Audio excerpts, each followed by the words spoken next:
right back. Hey, get the music going. I'll be right back. All right. Y'all, you want me to keep all right. Music's still going, guys. Here we go. What's up, Carlo? What's up, Andrew? What's up, Rock? Ryan? Canadian.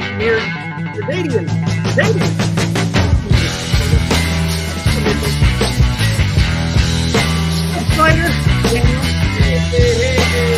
Aaron. Marquez.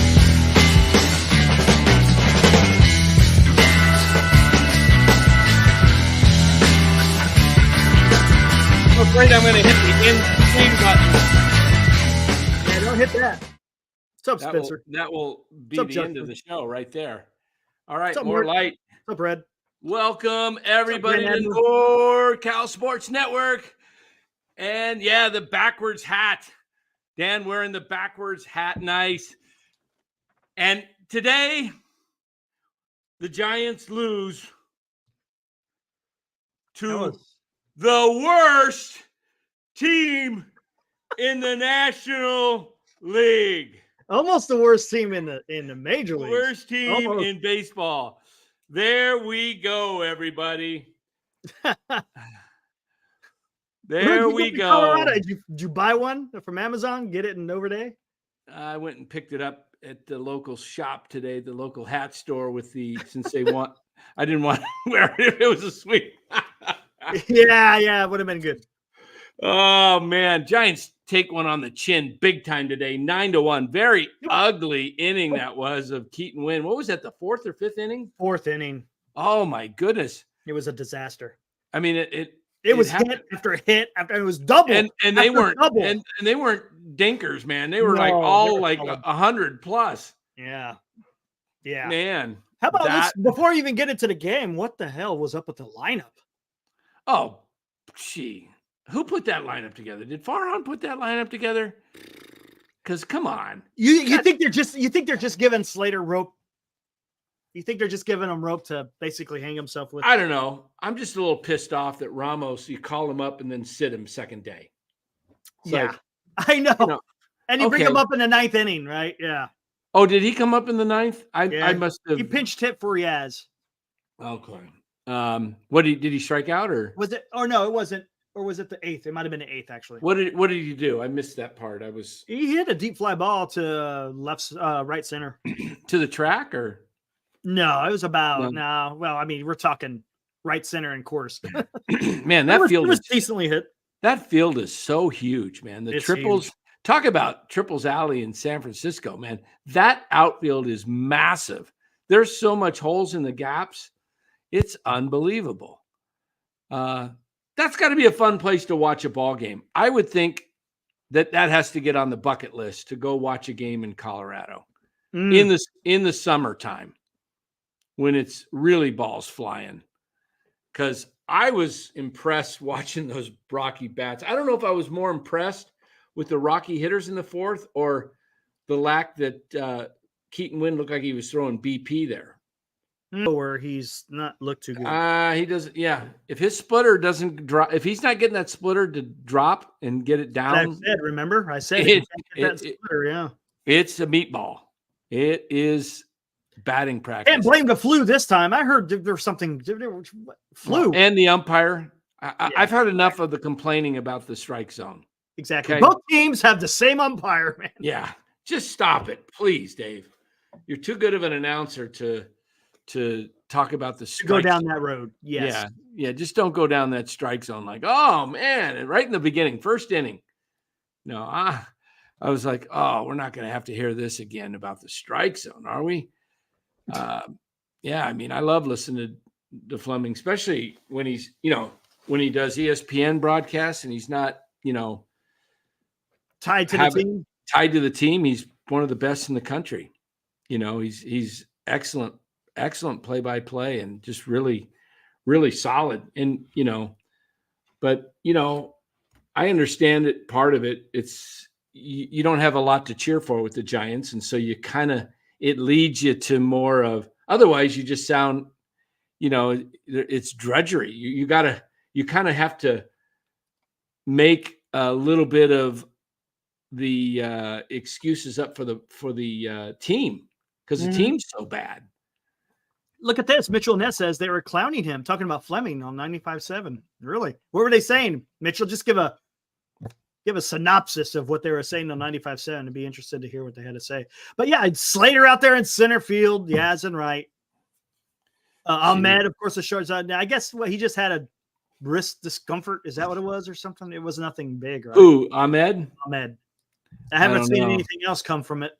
Nobody sees Giovanni out in the chat. Gio, no, I haven't seen Giovanni. Calling Gio. Where's your bird call?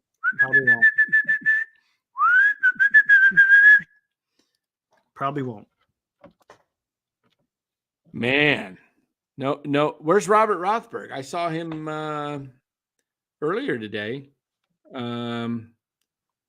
Will Martinez says it's a fun ballpark to watch a game. Anything in the gap is a triple, and the outfield is huge. Great food selection, great location. The Rockies fans are cool.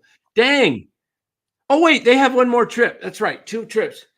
That might be worth a trip planning. Let me see when the next Giants visit the Rockies. Probably, my guess is it's going to be September, which is a really good month because it's not really hot. It's starting to cool down in Colorado.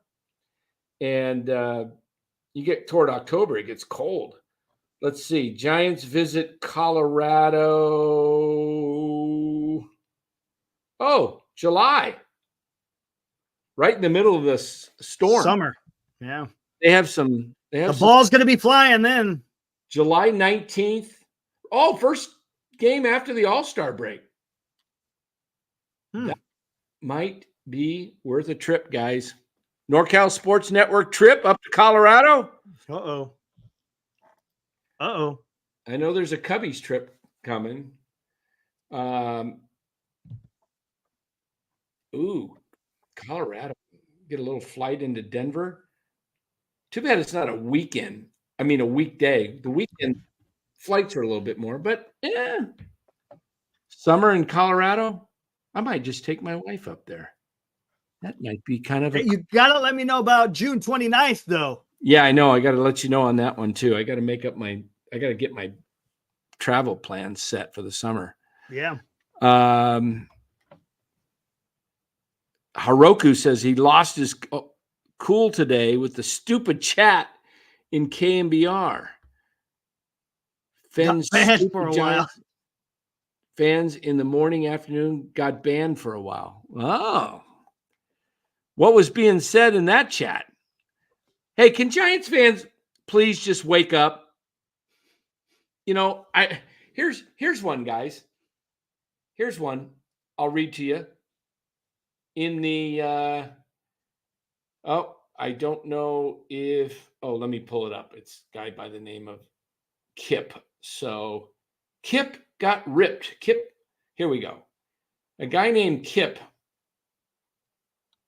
He put in just that.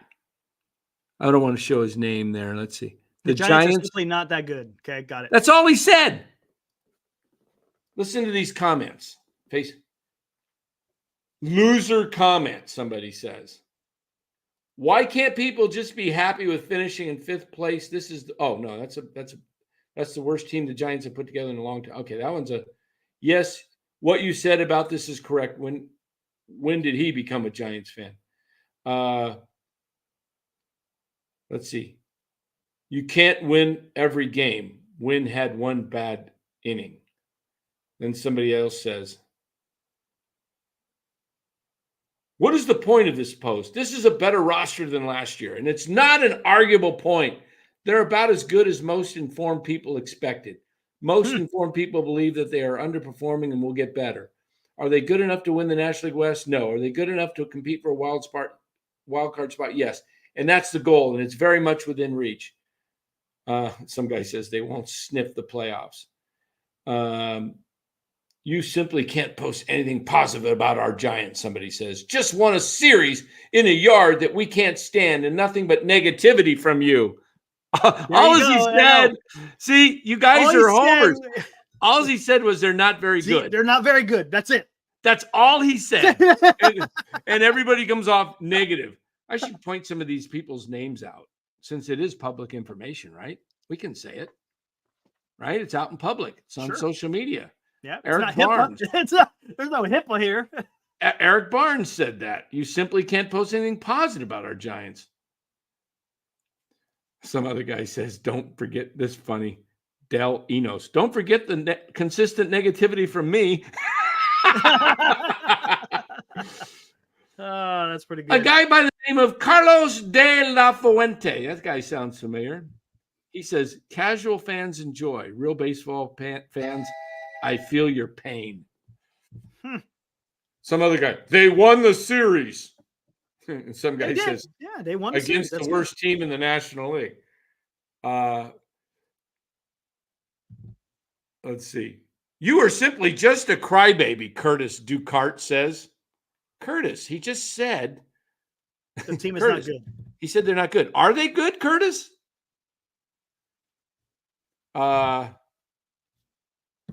Here's one. Elmer Arena should be on the NorCal Sports Network. The only way the Giants are going to be good is when they fire Farhan. There you go. Robert Firebaugh. Kip, you hit the nail right on the head. The manager can only field the best players that are given to him. When they don't perform, the first person to be fired is the manager.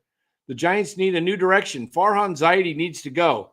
It's what I said the other day. Remember, I said that. I was like, they can't blame Melvin this time. No.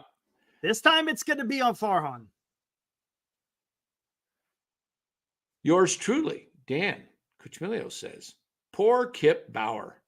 Makes an honest statement and the homers rip Kip. How you like that? Rip Kip. Hey, what's up, Cody? I said, it's okay, Kip. Jesus was crucified and he was perfect.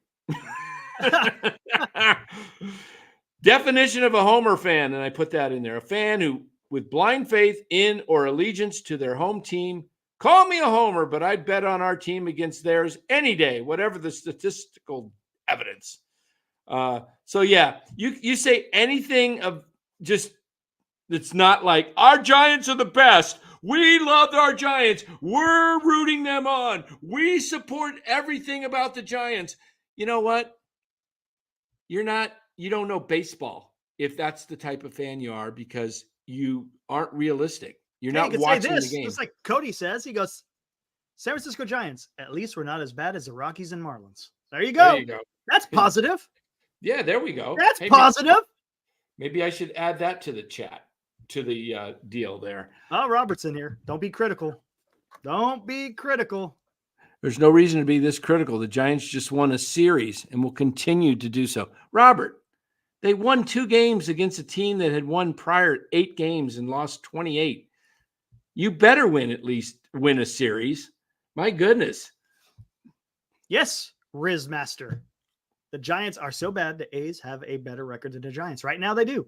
100%. Hey, yes. You know what? If the Giants get good, we'll say they're doing good and they're a good team. Right now, they're not a good team. Yep. How can you say they're 17-22? Is that what their record is? Think so. Something like that, right? Let me look. Take a gander. I got it right here on my phone. Because they came into Colorado 17-22. They reached the quarter point of the season this weekend. And there's still 5 games. Basically, they'll be over after this weekend series, they'll be like over 25% of the season gone. They're 5 under. And they got the Dodgers coming up for 3. And Cincinnati is on a 7-game losing streak. 8 now. They lost again to they lost today. Yes. It's an 8-game losing streak. Wait a minute. It is an 8-game losing streak. They lost to who? The Diamondbacks? Yes. 8-game losing streak, guys. Not ideal time to face a team. That means a team that has some talent. They're not, they're not world beaters, but they were 16 and 13. Mm-hmm. Now they're 16 and 21. So they're falling on hard times, man. They are statistically just under the Giants percentage-wise. 436 for the Giants. Okay, Robert. Bad take, Robert. Bad take. Bad take, Robert. Bad take, Robert. That's bad info, brother. You have to realize they're missing half their starters. No, they're not, Robert. That's bad, Robert. No. Who they're missing? Who are they missing? Cobb and Ray? That's not missing your rotation because they were never part of the rotation from the get-go, man. Come on, Robert. You could do better than that. Wynn was penciled in to be part of this rotation, right? So call spade a spade. Wynn looked like crap today. He looked like crap in his last start. It's okay. Hicks yesterday did okay. He did okay. Harrison was fantastic. But Wynn was crap. No, come on. Snell sucked. Snell sucked. Come on, man. Robert, yes, he's part of the rotation. Snell sucked. He sucked so bad, they had to come up with a injury so he could get some rehab to get his stuff together because he signed so late. He sucked, dude. Come on, Robert. Let's look. If you're going to come up with stuff like this, then have a little bit of backing. Come on, man. Half the rotation is gone. Robert, you're making me yell already. We're only freaking 18 minutes in, and you're making me yell. Robert is getting to you. I don't like it when people come up with stuff like that. This is dumb. It's dumb. Half the rotation. And it isn't even half. It's only, even if you counted him as part of the rotation, it's 40%. If you want, there you go. Even better. You want to break it down to the brass tacks. Yeah, there you go. I mean, yeah, and he did. And Justin, and that's another great point. Oh, I get what he's saying. He's saying Ray, Cobb, and Snell are Come on. But Snell isn't like. Come on. Ray wasn't going to come back until after the All-Star break, dude. Cobb has been fighting an injury. He's coming off of hip surgery. There's no way he was going to play a major factor in this. Come on. Yeah. Did they put him on the 60-day already? Yes, they did. Yeah. Yes, they did. Yeah. But talking about the offense, Justin, it's crazy because he says only got one run in Colorado, which was that's I think it's harder to score one run in Colorado than it is 5. Let's see. The Giants got 8 in the winning game last night and 5 the first game and 1 today. So they got 13. They got 14. The Rockies got 9 and 6, 15. So the Rockies won the series 15-14. There you go. There you go. But that tells you that the offense isn't clicking. Yes, you'll have a good game here, but then you'll have stinkers right behind it. That's not consistency. That is not what is going to win you any meaningful games when you come towards the end of the season. All right. I agree, Robert or Michael. I went to look to my FanDuel to see if I had anything in the account just before the game, and I didn't have enough. So I just like, screw it. But I saw that lineup and I said, there's no way they're going to win today with that lineup. I don't even know. Why are you throwing a game? Why are you throwing out Slater and who else was in there? Lee was out. Lee was out with a sore foot. Okay, Lee was out with a sore foot. Flores was at third base. Yeah, he was fine. Yeah, he was okay. He got 4 balls hit to him in a row. 4. It was like few assists, 3 assists, and an unassisted. We never said the Giants are done, Robert. This is exactly like the post from Kip. Oh, we're facing 2 lefties this weekend. Oh no! Are we going to see Slater, or are we going to see Ram? Or I guess we'll see both. Probably both. Yeah. Oh my goodness. Robert's saying, are we both stating that the Giants are done? See, they're jumping. Where's he saying that? Right here. I got it right up here. So let me look at that. Are you both, Robert? You never said that, man. You never said that. Do you know how they're like 2-3 games out of the wild card? That's it. It's like there's 120 games plus to go. I mean, look at this, Robert. we're not saying they're out of it in any way. They're done. I'm saying I don't think they make the playoffs based on the current roster, but that could change if Farhan would do something.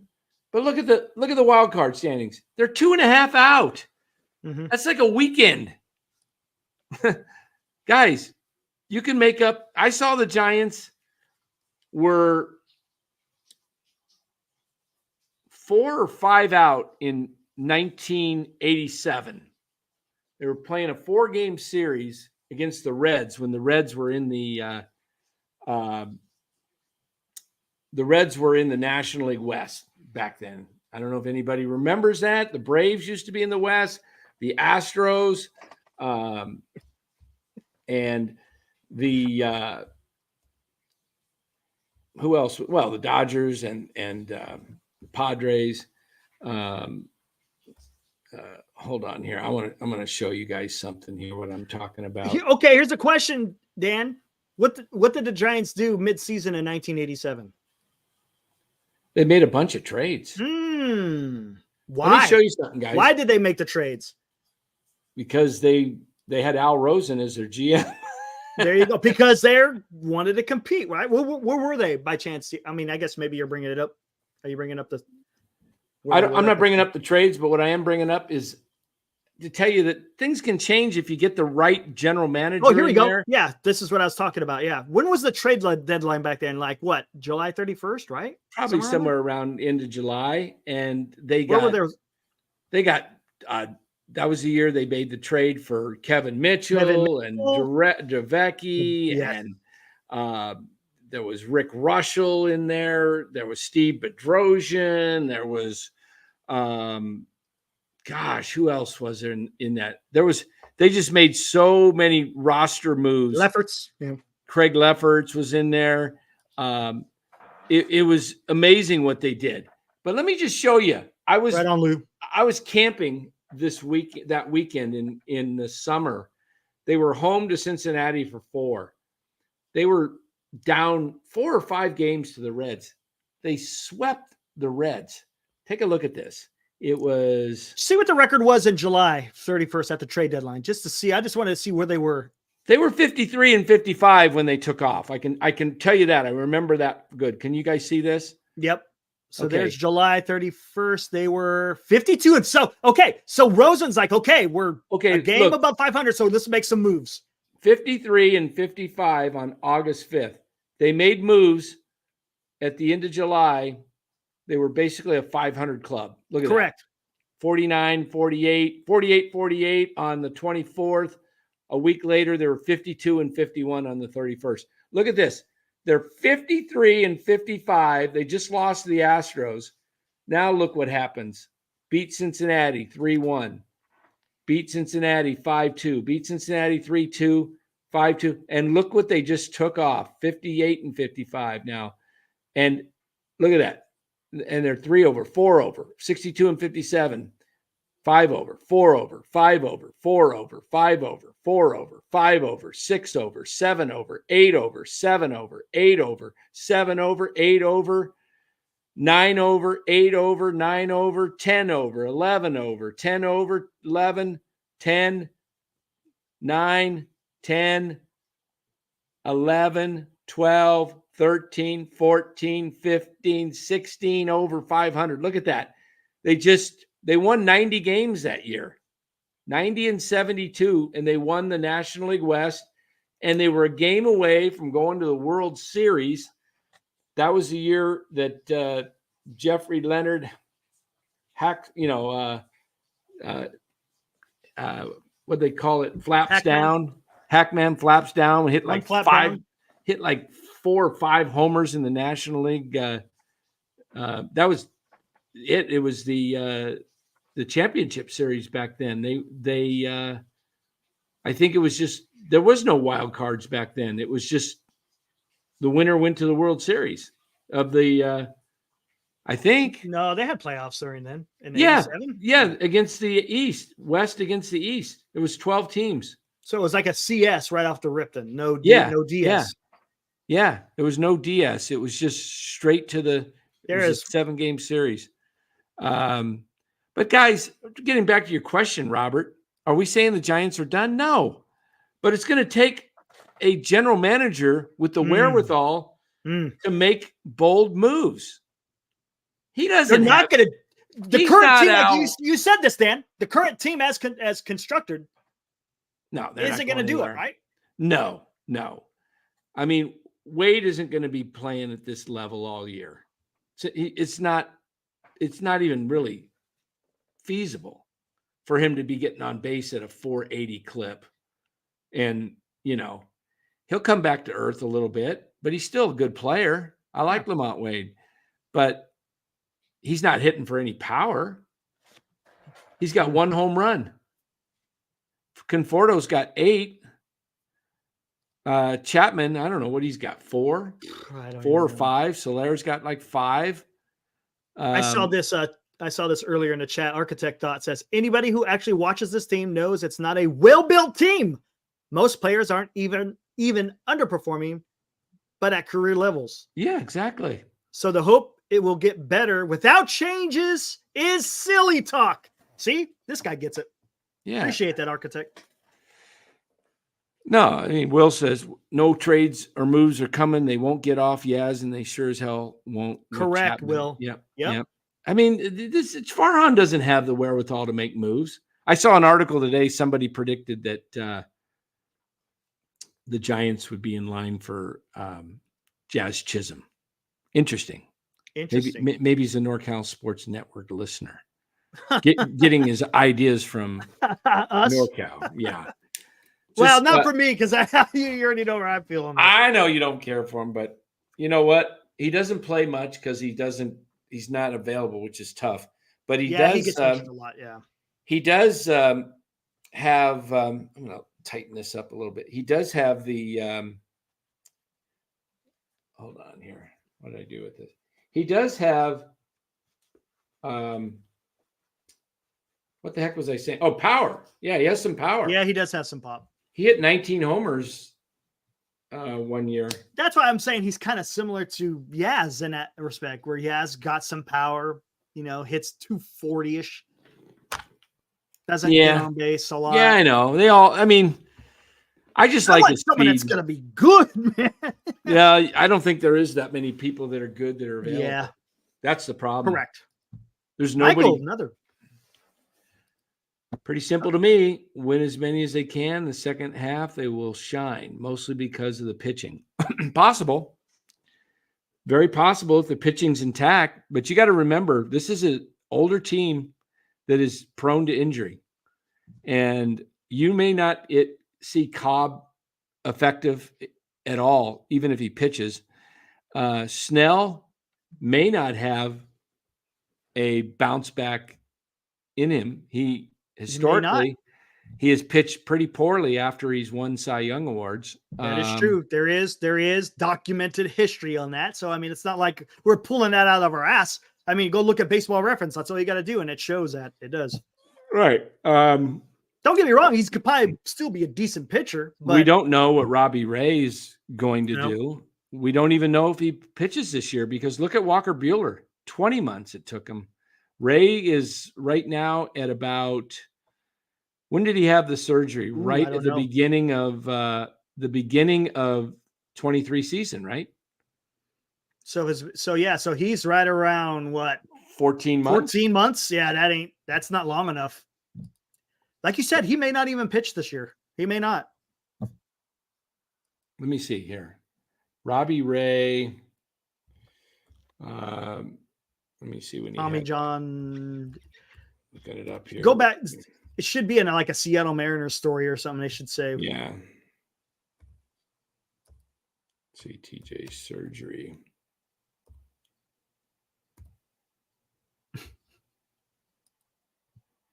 Rizmaster, time to bring up Gary Brown. Okay. Robbie Ray the Mariners announced left-hander Robbie Ray underwent Tommy John on Wednesday. This was written May 3rd. Oh, so he's only 12 months.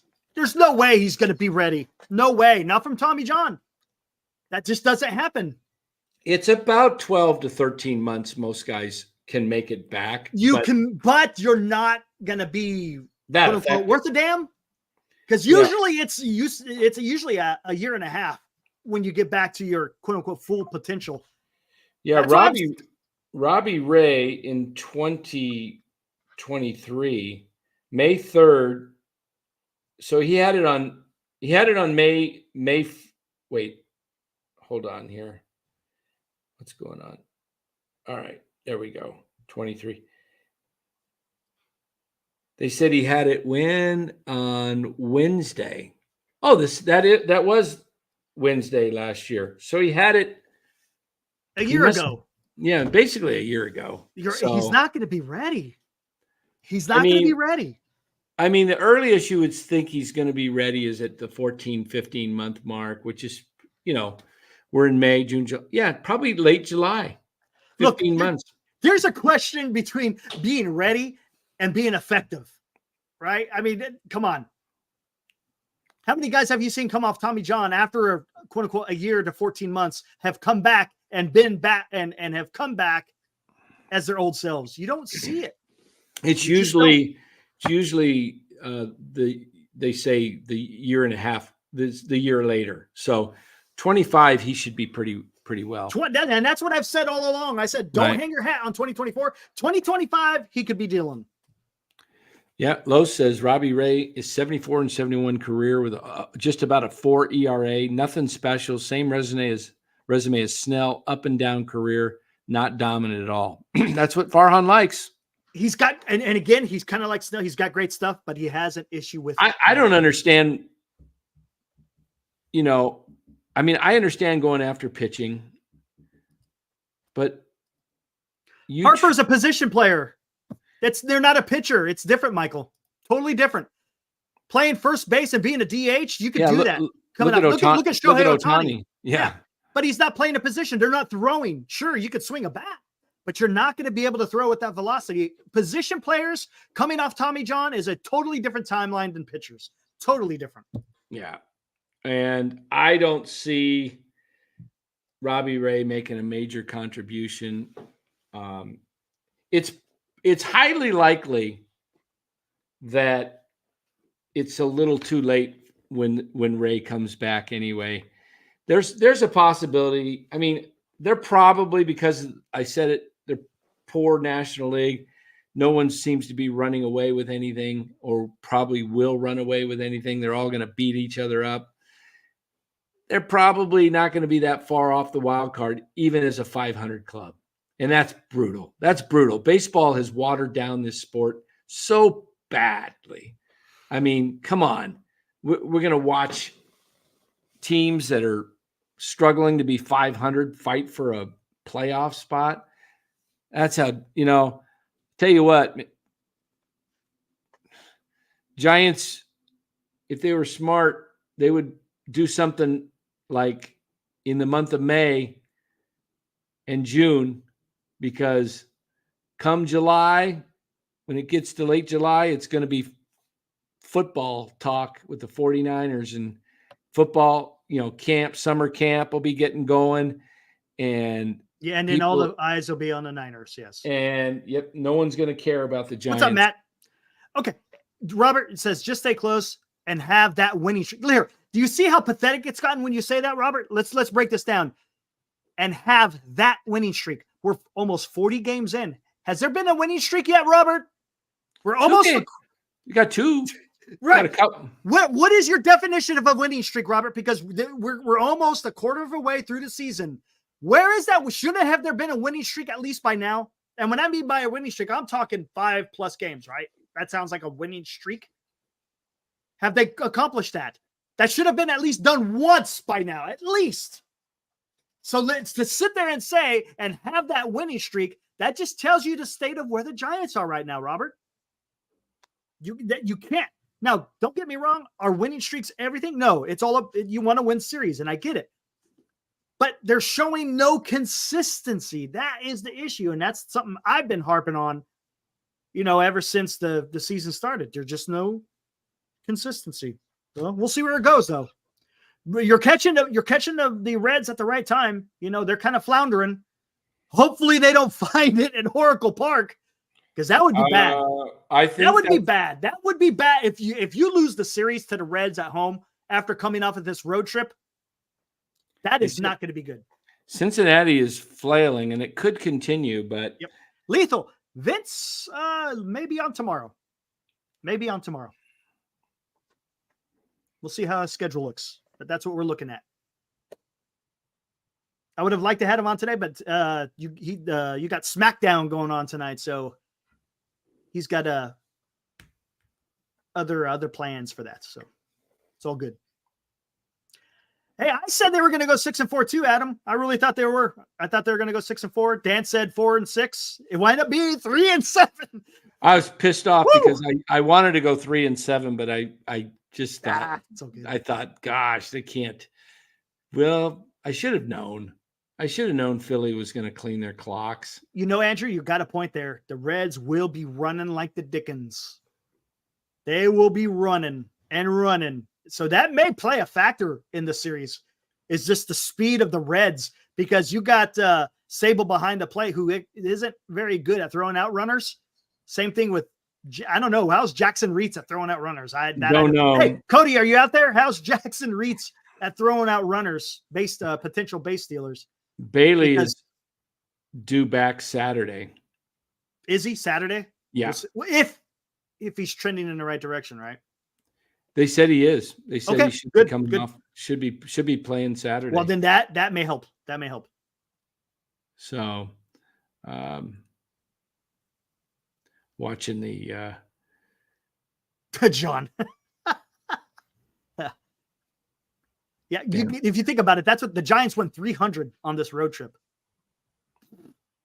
Yeah, 3-7. Not going to get it done, guys. It was nice that they won the series, the last one, but again, we're talking about, being competitive here. Yeah. And you can't put out lineups like we saw today. There made no sense to have Slater out there. You should have had Fitzgerald anyways in there, at least at shortstop, right? At least. When does Paul Skeens make his debut? Tomorrow? I think this weekend, I thought. I can't remember. I thought they said Saturday. I could be wrong. Interesting. I wanted to see. And another thing, Adam, he's actually had the best bat in the lineup before he went down. He was the best bat in the lineup prior to his injury.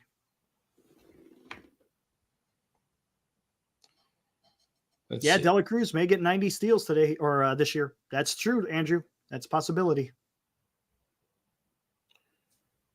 Ooh, Will Martinez sent me some nice photos of Coors Field. I saw that come across. I didn't take a look at him yet. Fitzgerald eventually came in because of the injury. Yeah. That's the only way these guys get playing time. Oh my goodness. Listen to this. This is an amazing stat and number. This is from Lou. He just texted me, Lou Marston. Here's the Giants season in general. Lamont Wade is number 1 in Major League Baseball on base percentage. He has only scored 12 runs on the season. That is pathetic. That tells me, what's that mean? They can't get freaking runners across the plate. He'll get on, but he stays out there either at first, second, or third. Oh my goodness. That's pathetic. Yes. That is bad. Let me see here. What do we got here? Let me look at this. I was trying to look at the winning streaks. Anthony Rendon goes to the 60-day. What a wasted contract that is. Wow. Do we have a way of finding out longest winning streak? Is that in the where would that? There, where just go bring up Baseball Reference. There shows wins, loss, right? Or are you just talking about the entire league? The whole league. I want to. I think the Twins had that. They had 12 games at one time, right? Yeah. Let me see. I don't think anyone exceeded 12 wins in a row this season. No, but I wanted to see what every team's win streak, loss streak was because. They got to leave a couple of days. Huh? So he's not going to play tomorrow either. Interesting. Oh, Lee's out tomorrow. Well, I guess he's dealing with a sore foot or something. Facing a lefty or something. Well, who is here?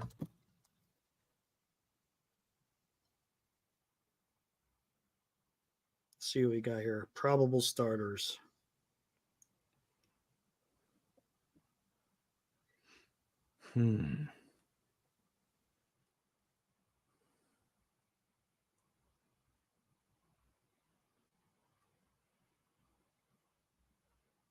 Dodgers. Andrew Abbott is going for the Reds. Yep, lefty. Here's the win streaks in the longest win streak in the American League is 2 right now. Twins, Yep. Angels, and White Sox. The longest current win streak is the Dodgers with 7, Diamondbacks with 4, Braves, Mets 2. Arizona's starting to win now, huh? Yeah, they've won 4 in a row, and they're 18-20. Giants are sole possession of 4th place. I just don't see. I was trying to see how we could figure out each team's current or longest win streak. Let me see if I can find that. I'm just curious if the Giants, if there's other. When is Snell due back? That's a good question. I guess he's going to throw. He's going to throw in San Jose this weekend, right? Don't know. I think it was Saturday. I think it was Saturday he's throwing in San Jose. Is that what saw that? I think it is. I think this Saturday he throws in San Jose. Then he should, I'm guessing, throw another session maybe in Sacramento, maybe. So probably not for at least a couple of weeks.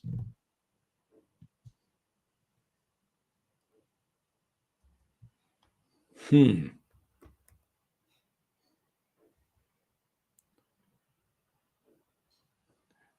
let's see if we got this in here. Look at Vespa. It says, Robert, I've been going to games since 1977. Win, lose, or meh. Doesn't mean I have to pull an ostrich head in the hole or put an ostrich head in the hole and pretend they're always good. There you go. There you go. It's Sunday in San Jose. Okay, my bad. So it's Sunday in San Jose is his first rehab game. And then maybe is it going to be 1? If it's only 1, then he'll be back in a couple of weeks. If it's going to be 2 rehabs, then we're talking closer to 3, right? Because you would have to wait another 5 days after. Sunday he would be on the road then somewhere. See where he goes. I'd give him 2 starts down in the minors, but that because Sacramento will be back for that second start if he was to have one. Are they going to throw him just once, or are they going to throw him twice? It's going to be interesting. Yeah, don't know.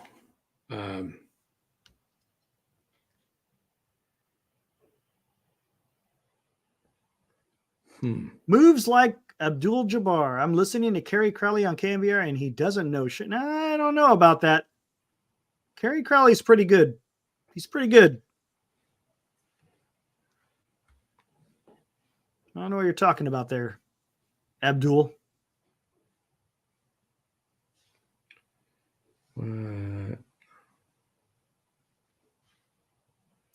They have talent, but not producing. But then that means you have a lack of talent at this time. Because if you had talent, you would be producing. If you don't have talent, you wouldn't be producing.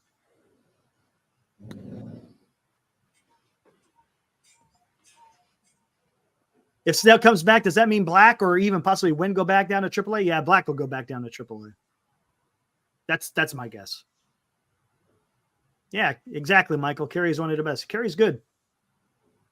Nothing wrong with him at all, man.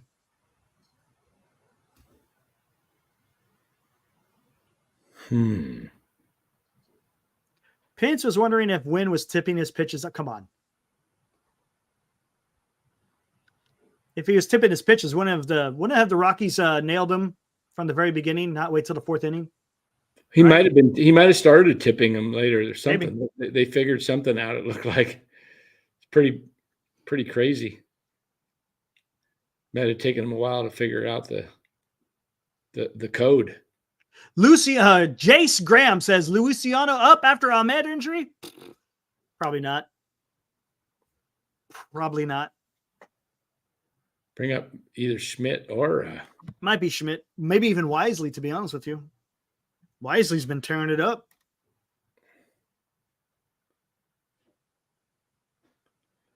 Wow. This is a good. Nick says, no, FP Santejo suggested they picked something up, and he's never seen someone get rocked so fast. But that's Colorado. That happens a lot in Colorado. That's not something that is not out of the ordinary in Colorado, to be honest with you. Am I right? I mean, that was pretty. That was pretty extreme, though. That was pretty extreme because they were just like first pitch. They were just boom, boom, boom, boom. Maybe it's not even tipping. Maybe they just got. I mean, it's the second time through the lineup. Maybe they're like, "Hey, just go after the first pitch." Possible. Yeah. Take a look at this. This is kind of interesting. These are winning streaks in for the season. Yeah, there's Minnesota 12. Hey, look at that. Dodgers have a 7-game win streak. The Royals had a 7. The Phillies had a 7. They've had 2 7 winning streaks. The Braves have had a 6. The Dodgers have had a 7 and a 6. And the Mets have had a 6. The A's have had a 6. The Yankees a 5. Red Sox, Cubs, Guardians have had 2 5s. Tigers a 5. Yankees a 5. Pirates 5. Rays 5. Braves another 4. Orioles 2 4s. Red Sox Dodgers a 4. Another 4. So the Dodgers had a 7, 6, and a 5 and a 4. Did they have a 5? I didn't think they had a 5. Did they? Did they have a 5? No, they didn't have a 5. 7, a 6, and a 4. Yep. Even the Angels have a 4. The Nationals have a 4. The Diamondbacks have a 4 now. The Reds have a 3. The A's? A's have had a 3 and a 6. The Giants don't have anything but a 2. They're not even on the damn list. White not Sox, even on the list. Giants are down there with the White Sox and the Rockies. They don't even count 2 as a winning streak. No. They don't even count 2 as a winning streak. Look at that. They don't even have, let's see, the White Sox and the hold on, let me look here. I saw the Angels, no White Sox, Orioles, Royals, Rangers. Were the Blue Jays on there? I didn't see the Blue Jays in there. Toronto doesn't have a 3-game streak this year. Yep, Moves. Toronto 4. Toronto has a 4 right there. There you go. Okay, let's see how many teams don't have 3-game. Astros were on there. Yankees, Guardians, Tigers were on there, right? I don't know. Let's see if the Mariners were on there. Those winning streaks mean nothing in a playoff. Rothberg, you just said the Giants need to go on a winning streak. Yeah. You just said they need to go on a winning streak, and now you're talking about short playoff series, dude. Even the Marlins have one. Golly, dude. Oh, there's the Mariners. Okay, I think I'm looking at this. I'm going down the standings. Brewers, Padres. So I haven't seen the Rockies. Cubs were on there, weren't they? Cubs were on there, right? I'm not sure.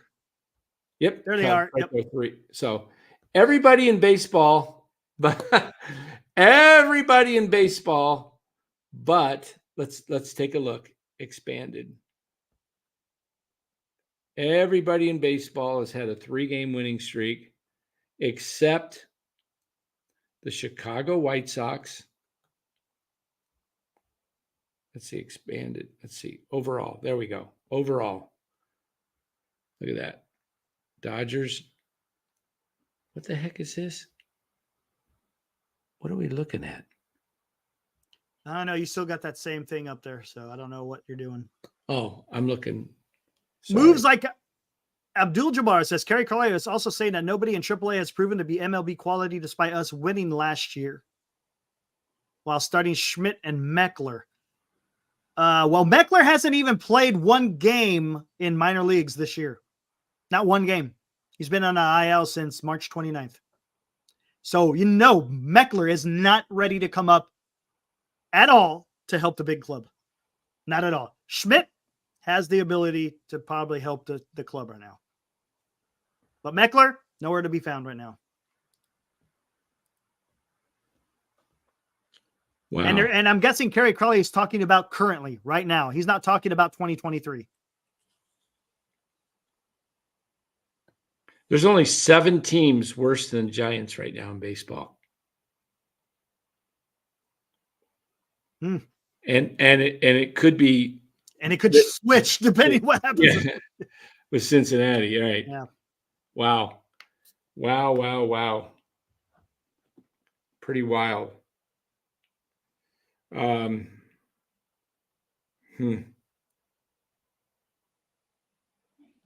Oh yeah, there you go. Exactly. That was another point too. Yeah, I think he was saying they were winning while those 2 players were up. That's what he was trying to say. Which the Giants were. They were winning, and they were also losing. I'm looking for something here in the chat. Where'd it go?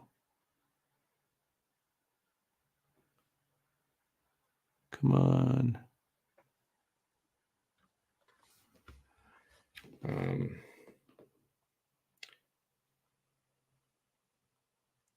Robert says, my point is very simple. All the Giants have to do is make the playoffs with their pitching. They can win it all. It's not very simple, Robert, but if you think it's simple for this team to get into the playoffs, it's not simple. It's not going to be simple for the Giants to get into the playoffs. And can you honestly say it's their pitching? Yes, the pitching has been good, but is there starting to be are we starting to see cracks? Maybe not, because Hicks recovered pretty well, but Wynn has had 2 starts that look pretty bad. That's a question mark. We'll see what happens.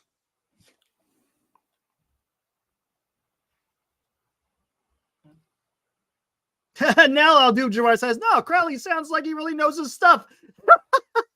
He's very good, but he's no Marty Lee. What are you talking about? You're just harping on him, man. You just got done saying he doesn't know shit, and now you're coming on and saying he knows his stuff and he's very good.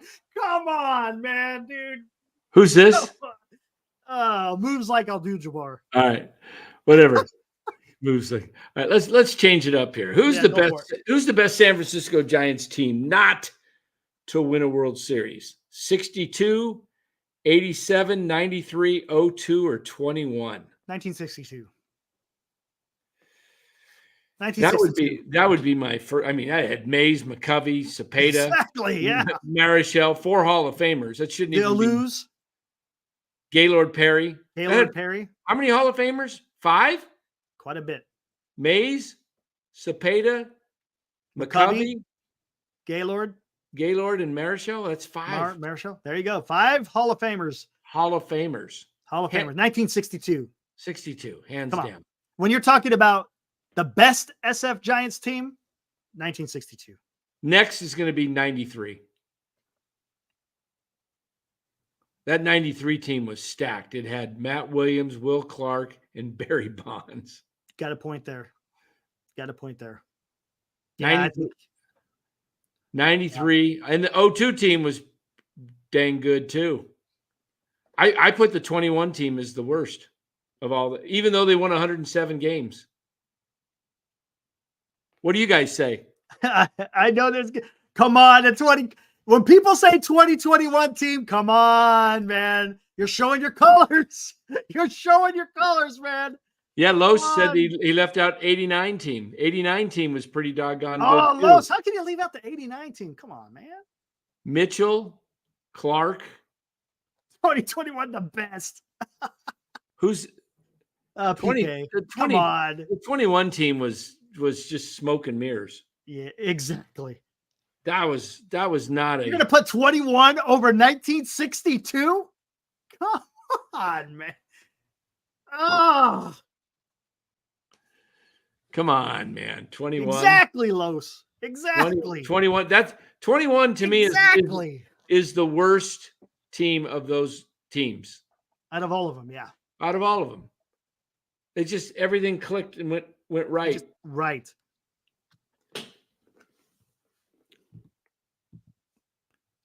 Yeah, Will Martinez, 93, had Clark, Bonds, Mitchell, and Matt Williams. No, Mitchell wasn't on the 93 team, was he? I don't think he was he? I don't think so. Was Mitchell still around in 93? Let me look. Yeah, hey, I wasn't around during 1962 either, PK, but man, look at the guys who were on the three. You just go look on who the guys were on the roster, man. You don't have to actually see it with your eyes. That's like saying that, like, the 1927 Yankees, were they not dominant? Because I didn't see them. Oh, I didn't see the 1927 Yankees, so I cannot say that they were a damn good team. Come on. Here's the 93 roster. Rod Beck, Bud Black, Jeff Brantley, Jim Deshaies, Dave Burba, John I remember Burkett. Brian Hickerson, the lefty, Michael Jackson. Michael Jackson, look at that. He had some good moves. Dave Rigetti, yeah. Bill Swift. That was the trade with Seattle. Everybody like, oh, what are you doing? Fair enough, PK. Fair enough. Turned out to be pretty darn good trade. Kurt Manwaring. Okay, infielders: Mike Benjamin, Clark, Royce Clayton, Robbie Thompson, Matt Williams. Yeah, there's no Kevin Mitchell on that team. I didn't think so. Barry Bonds, Willie McGee. You want to see a really? You want to see what I thought was? Well, look at the 87 roster. 87 roster. Here we go. Yeah, let's look at that one. He had a human hamster, man. That guy could run. Whoa, what happened to it? It disappeared. I got it right here. There we go. 87 roster. Here we go. Pitching. Mike Krukow. Keith Dave Cobb. Javecki. Scott Gereltz. Atlee Hammaker. Craig Lefferts. Greg Minton. Rick Russell. Don Robinson. Bob Brenly, Kurt Manwaring, Bob Melvin. Look at that. The catchers, Brenly and Melvin. Yeah, that's it. Kurt Manwaring was okay, right? Then you got Chris Brown, Will Clark, Sasser, Kevin Mitchell, Chris Spire, Robbie Thompson, Jose Uribe. Don't you dare call him Chris Spear. I know. Chili Davis, Jeffrey Leonard, Candy Maldonado. That was a good team, though, man. That's a pretty good team. So it was not bad. Yeah. It certainly didn't stack up to this one. Oh my God. This is it right here. This is the gold standard right here. Here it comes. This is the gold standard. Even though they didn't win it, man, the guys that were on this team, man, whoo-wee. If only that ball was a little bit higher. Yep. Bobby Bolin. I remember him. Bobby Bolin. Don Larson. Juan Marichal, Mike McCormick, Gaylord Perry, Jack Sanford. Ed Bailey. Yeah, that was their main catcher. Yep. Tom Haller. Tom Haller was their main catcher, I think. Oh, was it? Was Tom Haller the main? Were they back and forth? I'm not sure, but I know Haller caught a lot. Look at that. Peta, Davenport, Jose Pagan, and the outfield, the Alou brothers. Yep. Two of them. Harvey Kuhn, Willie Mays, Willie McCovey, Manny Mota. I didn't realize Manny was on that club. Wait, Scola wasn't? Yeah. Cepeda was up in the infield, right? We didn't miss him, did we? No, he was in the infield right there. There he is. Orlando will be, let's see, 63 plus 24. Orlando's going to be 87. Yeah. Willie Mays just had his 93rd, man. Yeah. May 6th. Ah, wow. Willie McCovey. What a guy. Willie McCovey was my guy, man.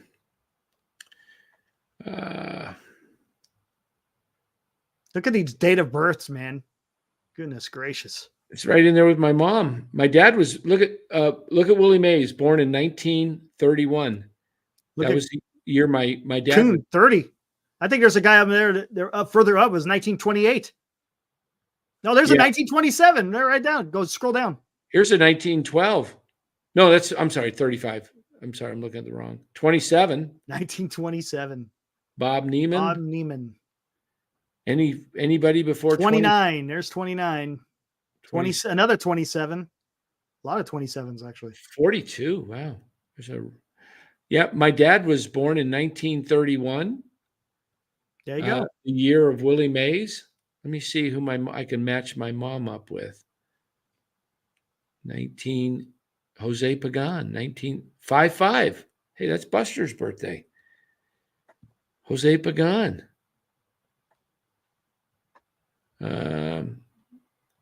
We have any other? There we go. Wow. Let's see. I bet you I can get myself in with some of these guys that were born in the same year.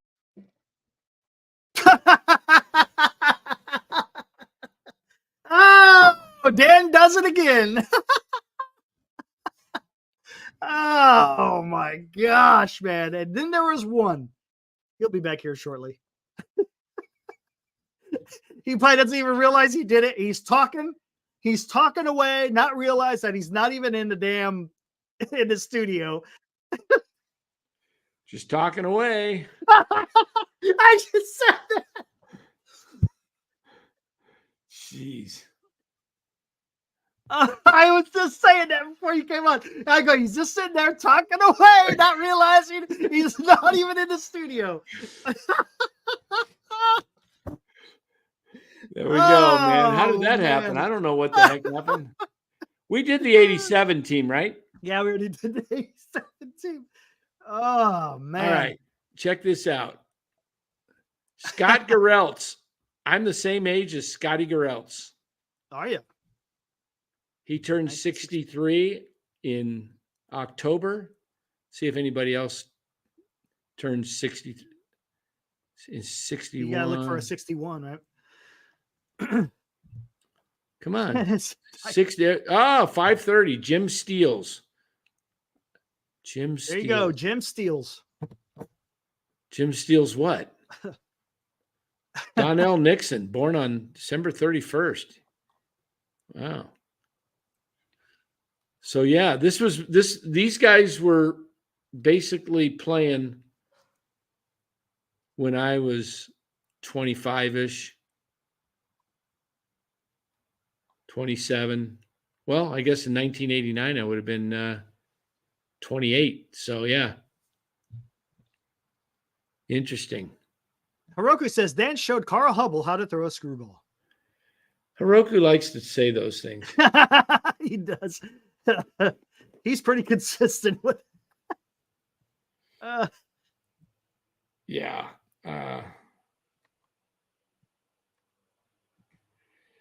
Okay.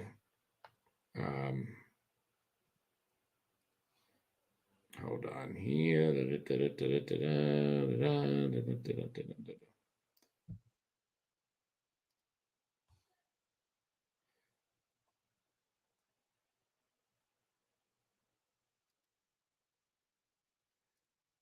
Okay.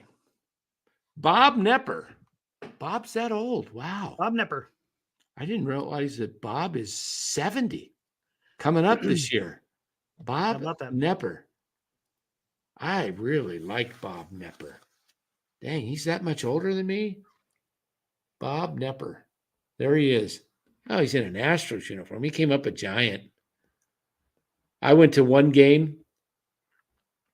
I wish I could remember the year. Bob Nepper pitched a complete game in 81 pitches in less than 2 hours. Back then, 81 pitches. It was easier because there was no commercials. You just played. You go out in the dugout, come back out, boom. There you go. Let's get going. I want to say that was in 1979. How many complete games did he have? Games started 16 and 78.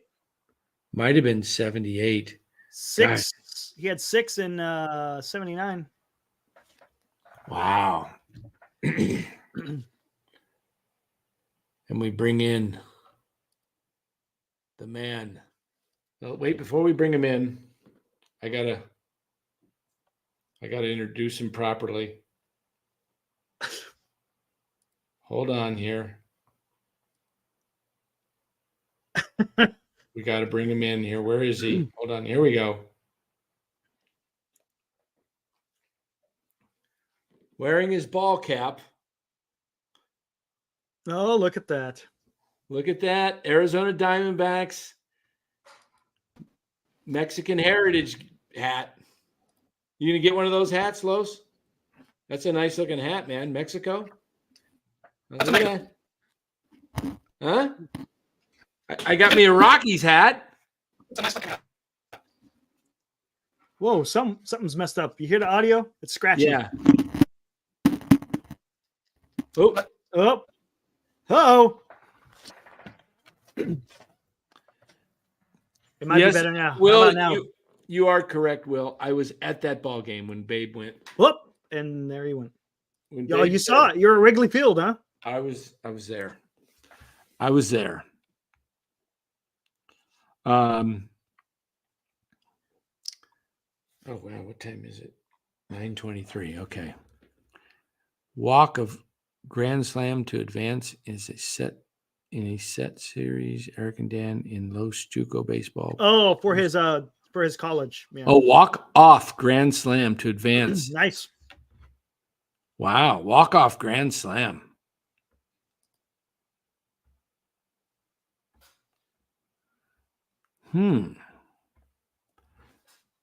Let's see what else we got. Oh, Fosse. He hasn't been here for a while. Yeah, he's in here all the time. What's up, Fosse? Oh, he is. Why am I missing that? He's always in here. Okay. Gene Hackman is 94. All right, let's see if that's better. Is that better? Can you hear me now better? Yeah, there we go. Oh yeah, there we go. Yeah, I think it's the microphone, or these need to get updated. No worries. You really went back to the New York Giants and Eric's World War I era, didn't you? Well, no, I was talking about the Yankees. Someone was talking about I didn't see them with my eyes, so it's like just because you don't see them with your eye doesn't mean it's a great team. That's all I was trying to say. Yeah. Wow. It's an interesting question because I think probably the best team talent-wise is 62, no doubt. But like baseball's a matchups game, so I was thinking 2002 versus 93, game one. You got Jason Schmidt versus Billy Swift. Woo! That's a nice pitching matchup. Russ Ortiz, John Burkett, game two. Dan, help me out there.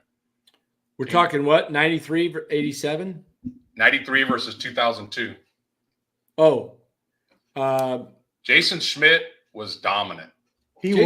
Jason Schmidt, you got him in 2002, right? Yeah. Yeah. He may have got, but Billy Swift that year was pretty I'll take Schmidt and his roids. He went to the Dodgers and they overpaid for him, and he wasn't nothing down there. He blew up. Yeah. That was the roid era. Yep.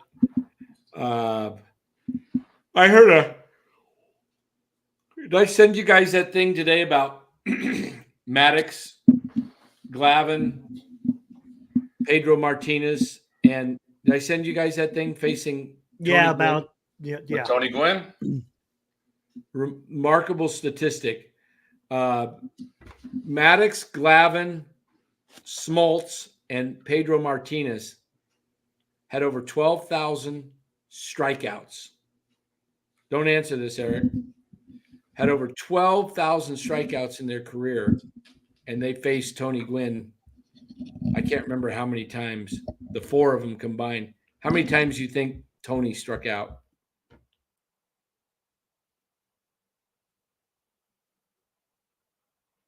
Oh, you're muted. You're muted.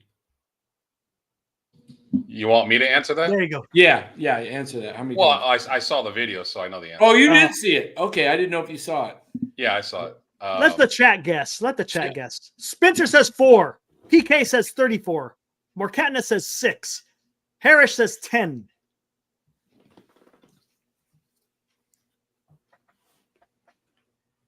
few more guesses. We got 4, 34, 6, and 10. There's a 5. Man, you already voted. You said 34. Chapman, 12. It's your boy Fun PK got it. 3. That's crazy. 3 times. And Martinez and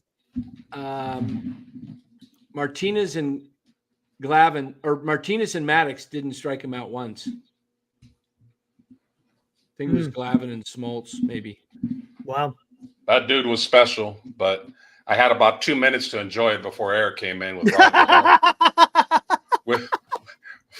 before he comes in with the great Honus Wagner, and I couldn't argue the stats, so I put a stat head out there. All of about 2 minutes to enjoy it, and here comes Eric. I kept doing. I was like, do I want to do Ty Cobb? I was like, I gotta go someone different. Honus Wagner. Honus Wagner. I didn't realize Honus stole that many bases and had that. Oh, many dude, RBIs. the dude was a speedster. Yeah. They didn't. You look at him; he doesn't look like one, but man, that guy could run. He couldn't run. I don't think there was a lot of great throwing catchers in that day, though. Yeah, good point. Who knows? Yeah, and Ty Cobb was there in that same time period, and the fastball came over at 82. Yeah, a little bit slower to the plate, but they also had a heavier bat. Yeah. We could go all day with this. We could go a whole day with this. But you could throw over 8.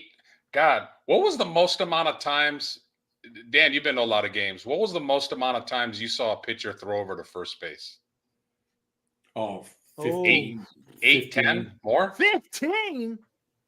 I mean, when Ricky was on base, or Lou Brock, or the Dodgers, who was the guy? Maury Wills. How many did they have that one year? 130 or something like that? Henderson had 130. I think 104 was Maury Wills, and then I think Lou Brock had 118. Yeah. I wonder if they keep a stat for that. You're muted again. Los, you're talking, but there's no sound. But you're not muted. No, can't hear you.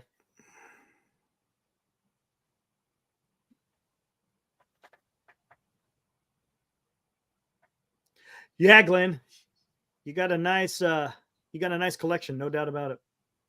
I didn't know you had the Wagner second year caramel card though. Woo. Oh wait, no, I think you did show me that. Never mind.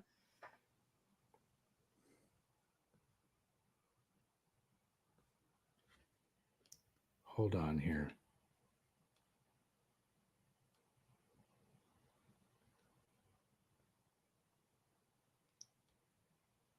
What happened to Los? His audio was all messed up again. He was talking, but there was no sound. Here's one.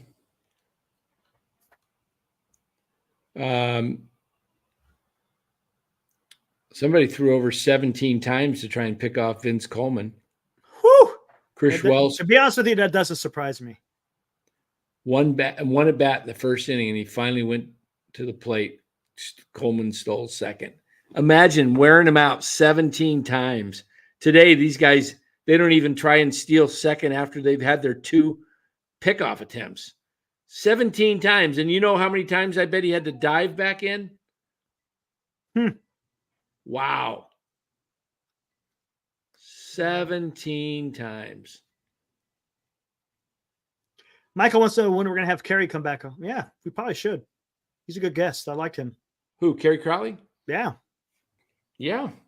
I like Kerry. Yeah. He brought some good information last time he was on. It was good. Because I was right in the middle of the offseason, remember? Yeah.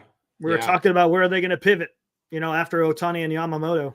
No, that was even before Yamamoto, I think. Because both of you were talking about, throwing the sink to get Yamamoto. Well, that's right. That's right. Oh, I'm tired tonight. I think that's about it. I don't know if Los said he was going to come back. Let's see if he comes back. If he comes back in. you guys can keep going. I got it. My wife, she gets up early and got to go to work, so she goes to bed. So I'm gonna go say goodnight to her, and we usually have a little reading time before we go to bed. But nice. Waiting for Los. Well, text him. Just text him. See if he's gonna. If not, we'll shut it down. Yeah. Hold on here. Let's see. Come on. All right. So real quick before we get out of here, what do you predict for this upcoming series against the Reds? Let me look at the pitching matchups. Webb tomorrow. They got a lefty going tomorrow. He's got like a 3.3 ERA. So he's not doing too bad. Armstrong, I think is his last name.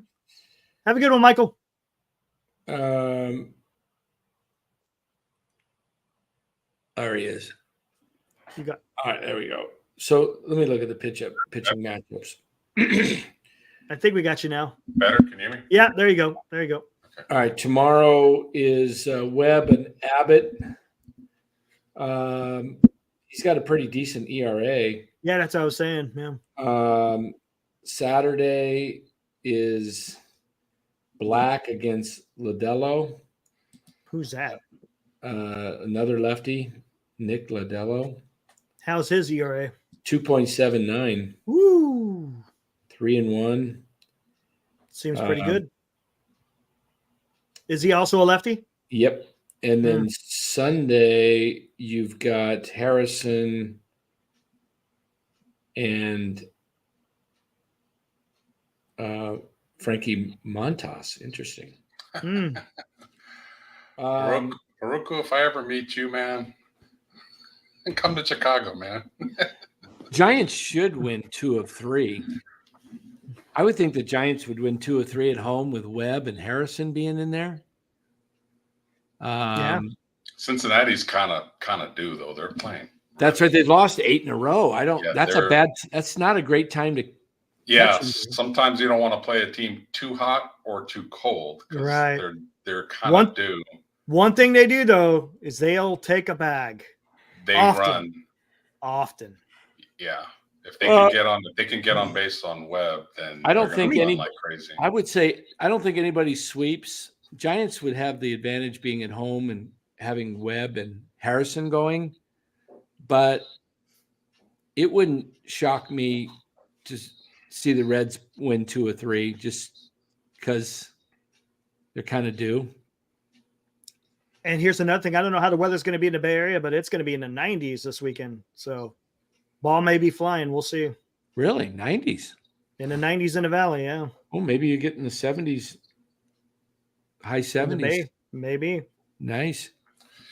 You know what's funny too, from a betting point of view, is when you have a long road trip, that first game back sometimes is a little goofy with the whole time and body change. So especially without a day off. Yes. So keep an eye on, I don't know if they can get any more sluggish hitting the ball, but they may. Robert says, Dan, please be more optimistic. Well, Robert, you want me to lie? I don't do that, man. Sounds like he does. I gotta be. You want me to be optimistic or realistic? I choose to be realistic. I like to live in reality, Robert. I can't tell you they're going to sweep because they haven't won 3 games in a row all year, and they didn't beat the Rockies 3 straight. So I've got to believe that the Reds get 1 of the 3, but it's possible that the Reds get 2. Webb is pitching, but remember, the Giants are at home. They don't score at home. They didn't score anywhere except Colorado. Correct. And they only got 1 run 2 games, today in Colorado. This isn't a lineup that hits the ball. They got shut out in wait, did they get shut out in Boston? Yeah. Yeah, I think. Did they get shut out in Boston? I can't remember. They might have. Robert. I mean, those were 3 really good hitting parks that they played in. 3. Like Boston is a hitter's park. Philly is a hitter's park. Jesus, Coors is the ultimate hitter's park. Those are 3 of the top 6, 7 hitter's parks in baseball. Yep. Coors is 1. Phillies is probably top 5 for sure, and Boston's right up there. I mean, Houston's a good hitter's yard too. Cincinnati's a good hitter's yard. Yeah, Cincinnati's a great hitter's yard now. So if you're struggling to hit the ball there, Robert says, "Why can't things change?" You want me to say the 2? I have it for two syllables.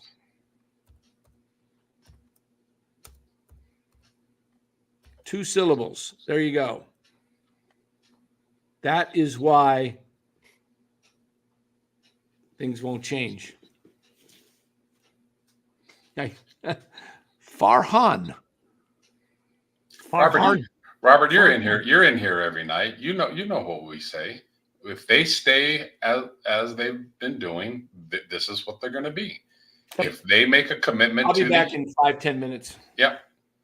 If they make a commitment to the young guys, and bring some energy and bring some speed, then they don't need to get 3 or 4 hits to score 3 runs. You can get guys that actually steal a base and can get the third on a ground ball and then get a sacrifice fly because you got guys that can hit with contact. So that's how you score runs. The way the team and the lineup is constructed right now, there's too many holes. There's too many strikeouts. You need to be able to hit with runners on base. So you want to know if it's going to change? It's not.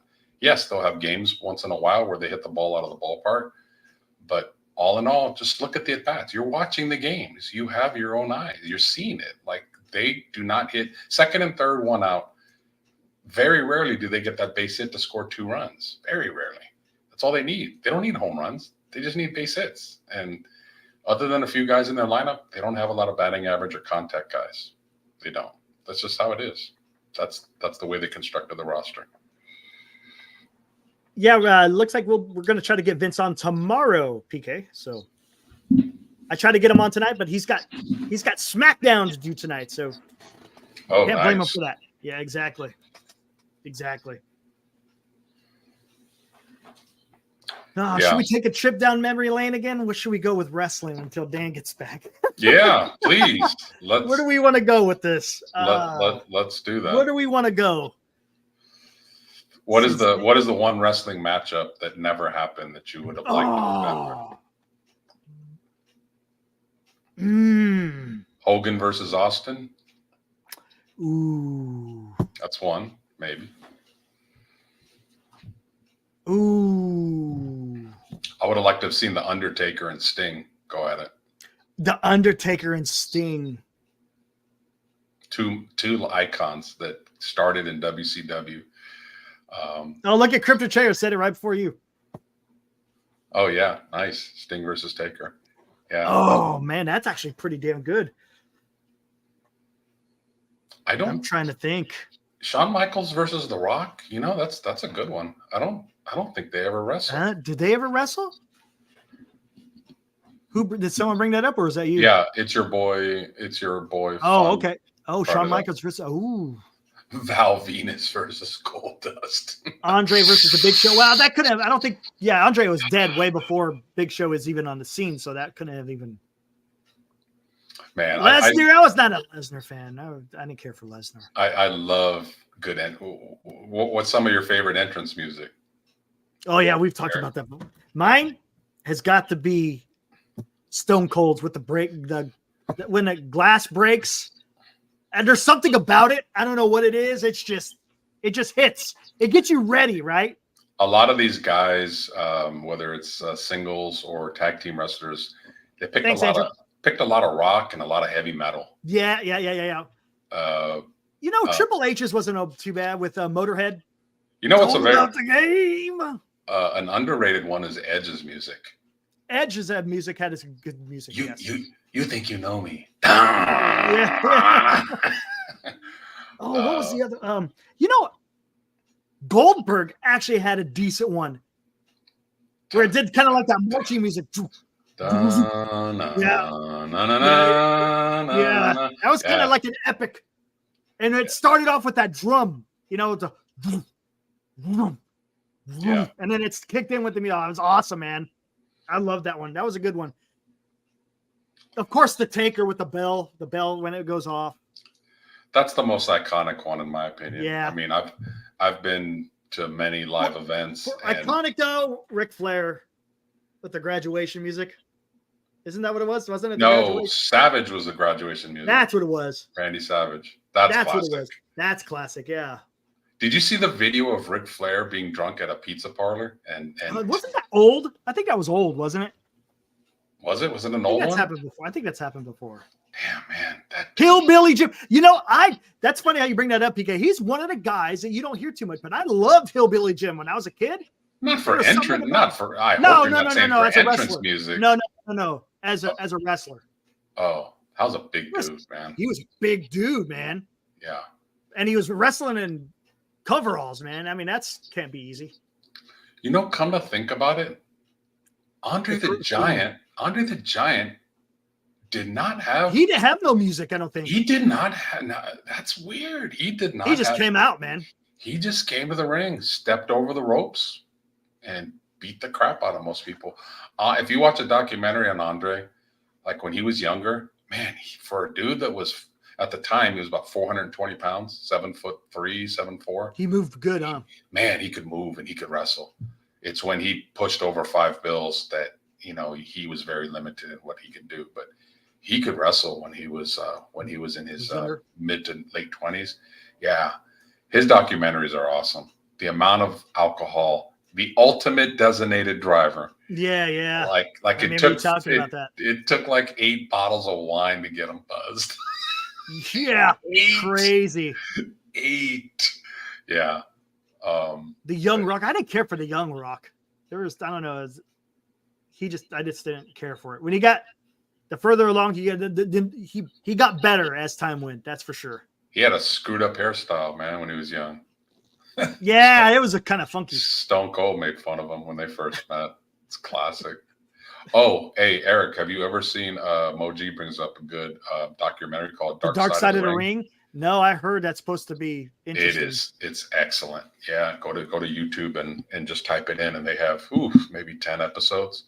It's just like, outside of the ring, behind the scenes, what these guys each went through. Moses brings up thoughts on Cody Rhodes and Roman. See, I don't follow the guys now. I'm more of the old school. That's just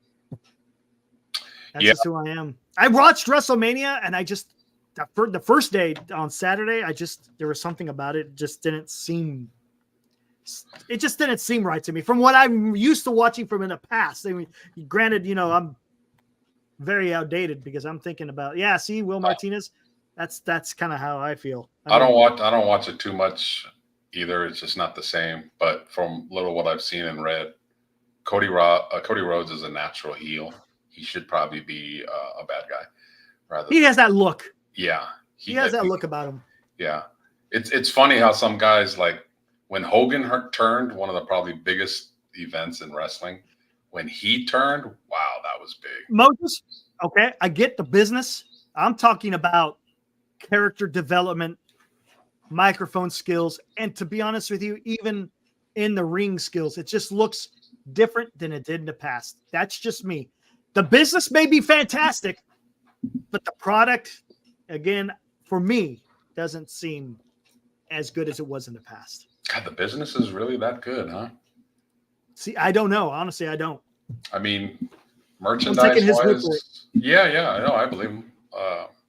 WrestleMania still gets sold out. Pay-per-views are still hot. I don't know if they have the deep roster, though, with all the characters that they did in the 80s and 90s. I didn't even know Rey Mysterio's son wrestles now. It's crazy. Yeah. Wow. Did not know that. Moses, he says he keeps up to date with it. Nice. Cool. Hey, go check out Vince Russo's YouTube channel. It's called Vince Russo Brand. Or just type in Vince Russo, and you'll see his YouTube channel. He has some pretty good content out there. You'll like it. And you can follow him on Twitter as well. Just I think it's Vince Russo Brand. I get the sense. Listen. It's good. It's good stuff. I get the sense, Eric, when Vince comes on, that he kind of just wants to get away from wrestling. Oh yeah, absolutely. Do you get that? Do you get that sense that he doesn't want to talk wrestling on here? And that's fine. And I'm fine with that. I want to just talk ball. I mean, it's one thing with me and you talking. You know, he lived it and breathed it, and you know, he was all part of it. He may be a little tired of it. So yeah, and I'm fine with that. No, this is his getaway to talk about. Absolutely. I mean, the Giants are not an easy thing to talk about. You know what sucks so bad is that this is a legendary team, Los. It is legendary, and it shouldn't be this way. That's what makes it so frustrating. Is it's not a team that was an expansion team 10 years ago. This is an iconic, legendary franchise that's just been ripped apart by ownership, and then the guy that's leading. The guy that's leading the charge in the front office. That's why we're so against him and them, because they've ruined a good thing. Yep. Okay, here's a question. You talked about best matches that never happened. What do you think was the best rivalry that's ever happened? Oh God. There's a lot of them. The best rivalry, would it be the Rock and Stone Cold? Those were pretty damn epic. They headlined 3 WrestleManias. They were the 2 hottest wrestlers in the Attitude Era in the 90s. That's up there. That's definitely top 5. Hogan and Piper, they had a good rivalry back. We're talking like the 1980s, though. Remember, wasn't that the one where Mr. T was the referee? Wasn't it during their match where Mr. T was the referee? Between Piper and Hogan? I could have sworn that's what it was. The very first WrestleMania was a tag team, was Hogan and Mr. T versus Paul, Mr. Wonderful Orndorff. That guy had a nasty freaking pile driver, man. Filthy. Nasty. Filthy. When you saw that thing get implemented, you're just like, wow. From a pure wrestling standpoint. Hey, Andrew. There he goes, Hogan, Piper, 96. From an entertainment point of view, there was a few that can beat The Rock and Stone Cold, because they both could both could wrestle, they both could tell a story, and they both great on the microphone. Yes, both of them. Both of them had the package, right? Yeah, they had the full package. They had both of them full package. If you just want to go pure wrestling, there's very few that were better than Ricky Steamboat versus Ric Flair. Boy, Ricky Steamboat. Ricky the Dragon Steamboat and Randy Macho Man Savage. That was another good one. That's one of the best wrestling matches of WrestleMania 3. That one went for that. Those were the days when they would go 45. The Intercontinental Championship. Remember, that was a big belt back in the day. It meant something. Now they got belts for everything now, man. That's why it's watered. That's what I don't like, man. Yeah, that's why it's watered down. I think Dan. Yeah, Bret Hart, pure wrestling, no mic skills. Yeah, on a pure wrestling. Oh my God, guy was just. Remember the Hart Foundation? Woo! Remember Jim the Anvil would hold him. And then he'd get on the top rope and clothesline him. Oh, man. Barry Windham is a very underrated wrestler, too. He was part of the Four Horsemen. The Four Horsemen. The Steiner brothers were very underrated. The Four Horsemen, did they ever have a feud? Or they just always fought everybody? Did they ever have a quote-unquote feud? Maybe against the Von Erichs? I don't know. See, I don't know that.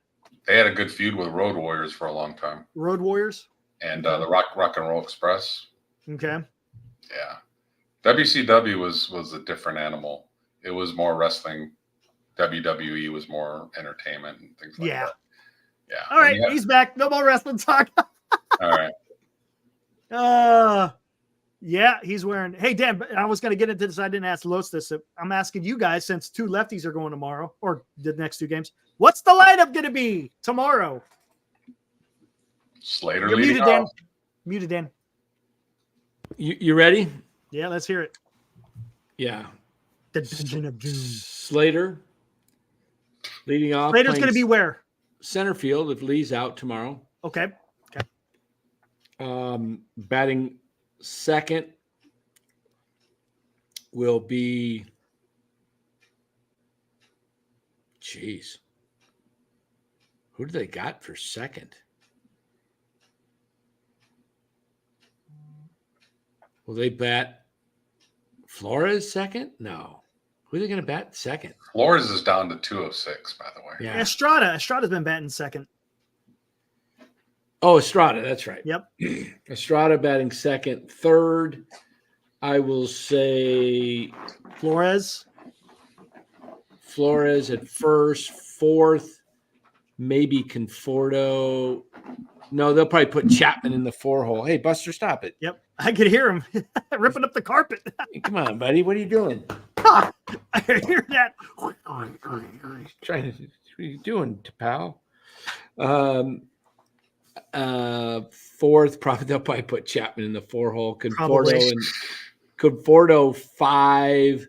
They'll put 6 Ramos at DH. 7 will be.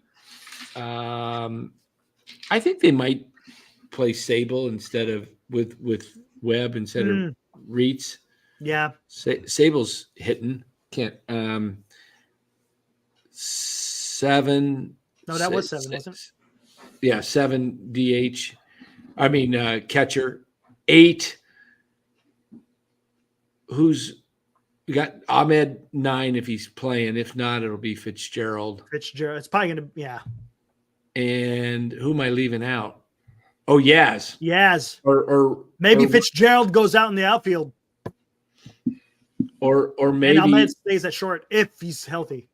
Or maybe they put they bench Yaz. I bet you who can DH?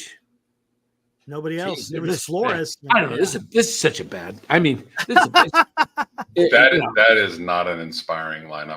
I don't even. You know what? Can we just get off the lineup? I don't even. That's it's tomorrow. I know, but you know what? It's just so doggone boring. Depressing. I mean, here we are struggling, trying to over who's the crappiest. Oh man, Robert. You can't be optimistic with this lineup right now. I mean, it's especially when they face a lefty. Now, if you had look at this, but listen to this, Robert. If you had 4 players are producing, if 4 players are producing, that's half your team. Dan, that's half the roster. Dan, is this the worst lineup that we've ever seen? I mean, I know the 85 team lost 100 games, but I'd be curious to see their roster and see what their lineup is. I think it might be. I was pulling up Pat Patterson while you guys were talking, but let me pull up. Oh, there you go. Yeah, let me pull. I don't think we can show. I'll pull up the 1985 Giants. I can see something. This is a team that lost 100 games. I'm curious to see their lineup. Oops. No. What do I want? I didn't want that. Yeah, it was. Here we go. Where is it at? There's something I want here.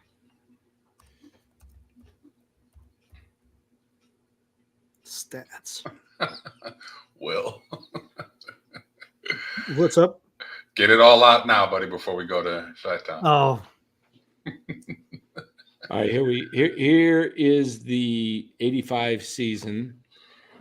There's their final record. 62-100. Which game you want to look at? Early on? How about game 39? That was the Giants game today, right? 39? No, I just wanted to see their roster. If they're, I know. We'll look at a box score. Oh, okay. Yeah, I wanted. Hey, look, the Giants right now are 17-22. They were 15-24 back then. Not too far off. Wow. 2 games. And this is 85? Oh, wow. Yeah. Look at a lot of those games, like starting with game 36, 1 run, 5 runs, 6 runs. Yeah. Not a lot of scoring. So I would imagine their lineup, they probably lost 100 games because their lineup wasn't good and their pitching wasn't good. At least this team has pitching, but that can only get you so far. But you know what? You look at, because Wynn was strong for his first few starts. Now he's had 2 starts where I said this before. Maybe there's some cracks showing low, so we don't know. Remember how we always just talked about DeScalfini, that if he wasn't perfect with location, he would get rocked? Yes. Use BP. Remember we said that? Well, Wynn, if his split finger isn't diving, he's batting practice. Yep. because that's his money pitch. And if that he doesn't have control of that, see, a good starter has to be able to get by when he doesn't have his best stuff.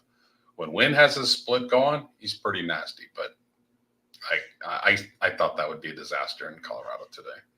Hold on here. I'm going to sneeze here. Hold on. Bless you. All right. There's the lineup right there, guys. Okay. That is not a bad lineup. Like Manny Trio. Gladden, Jeff Leonard. Joel Youngblood. Chris Brown. Bob Brenly. Jose. Uribe. Uribe. The only guy in that lineup that can't hit is Uribe. Yeah. Dan, am I right? Gladden could hit. I mean, he's 0 for 4. Gary Thompson pinch hit. Yeah, lefty. I mean, he's 0 for 4 in this game. Manny Trio can hit. Look at that. Lasky even had a hit. Nice. Is that Chili Davis pinch hitting? No, that's M. Davis. Whoever that is.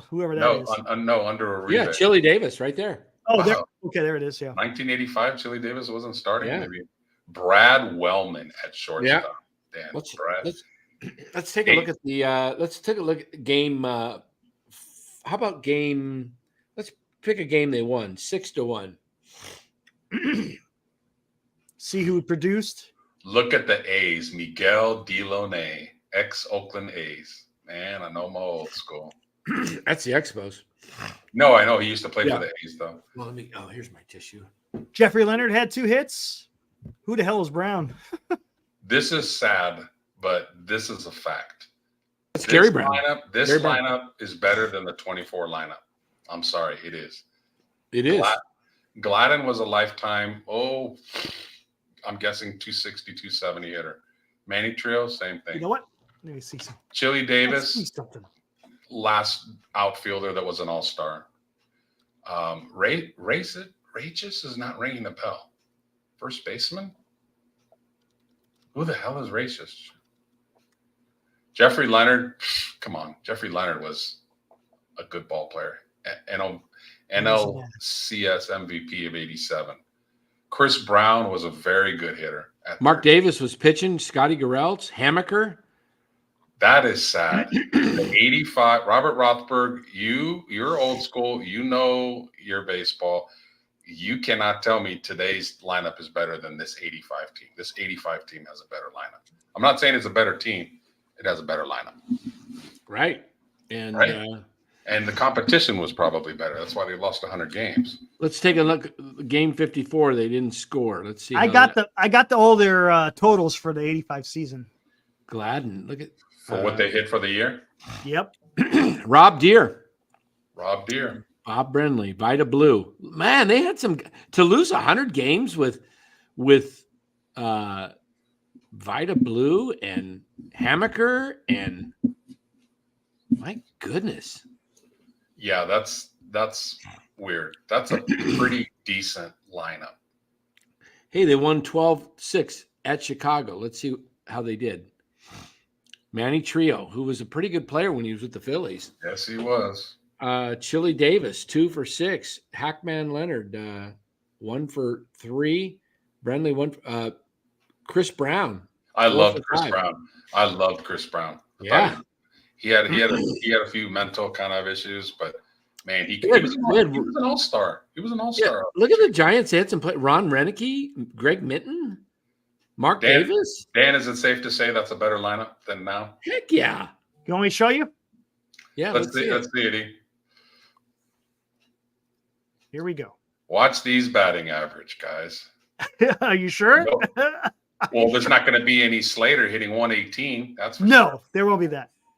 So we got Bob Renly, batted 220, had 19 home runs. Okay. OPS plus of 100, so average. That's that right there, Bob Brenly. That is Mr. Matt Chapman's stats for the year. Yes. 220, 19 homers, 56 RBIs. David Green batted 248. Except triple the strikeouts for Brenly. Yeah, look at the strikeouts, though. Yeah, look at the strikeouts. Only one person eclipsed 100.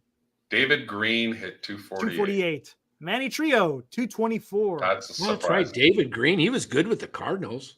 Yeah, he was. Jose Uribe, 237. Wow, Uribe hit 237. Chris Brown, 271.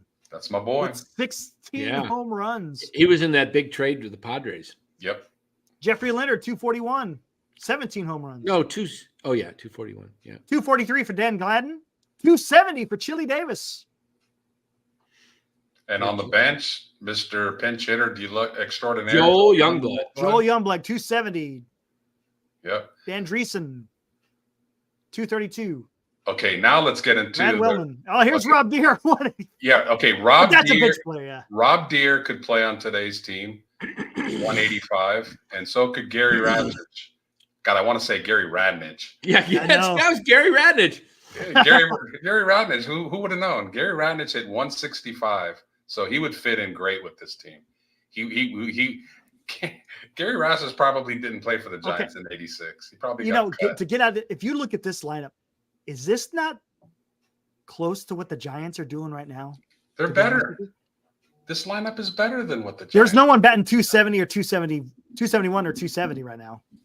Well, but there's a lot of guys batting 240s. Wade's hitting well. Wade and Conforto and Lee are all above. So it's interesting. It's interesting.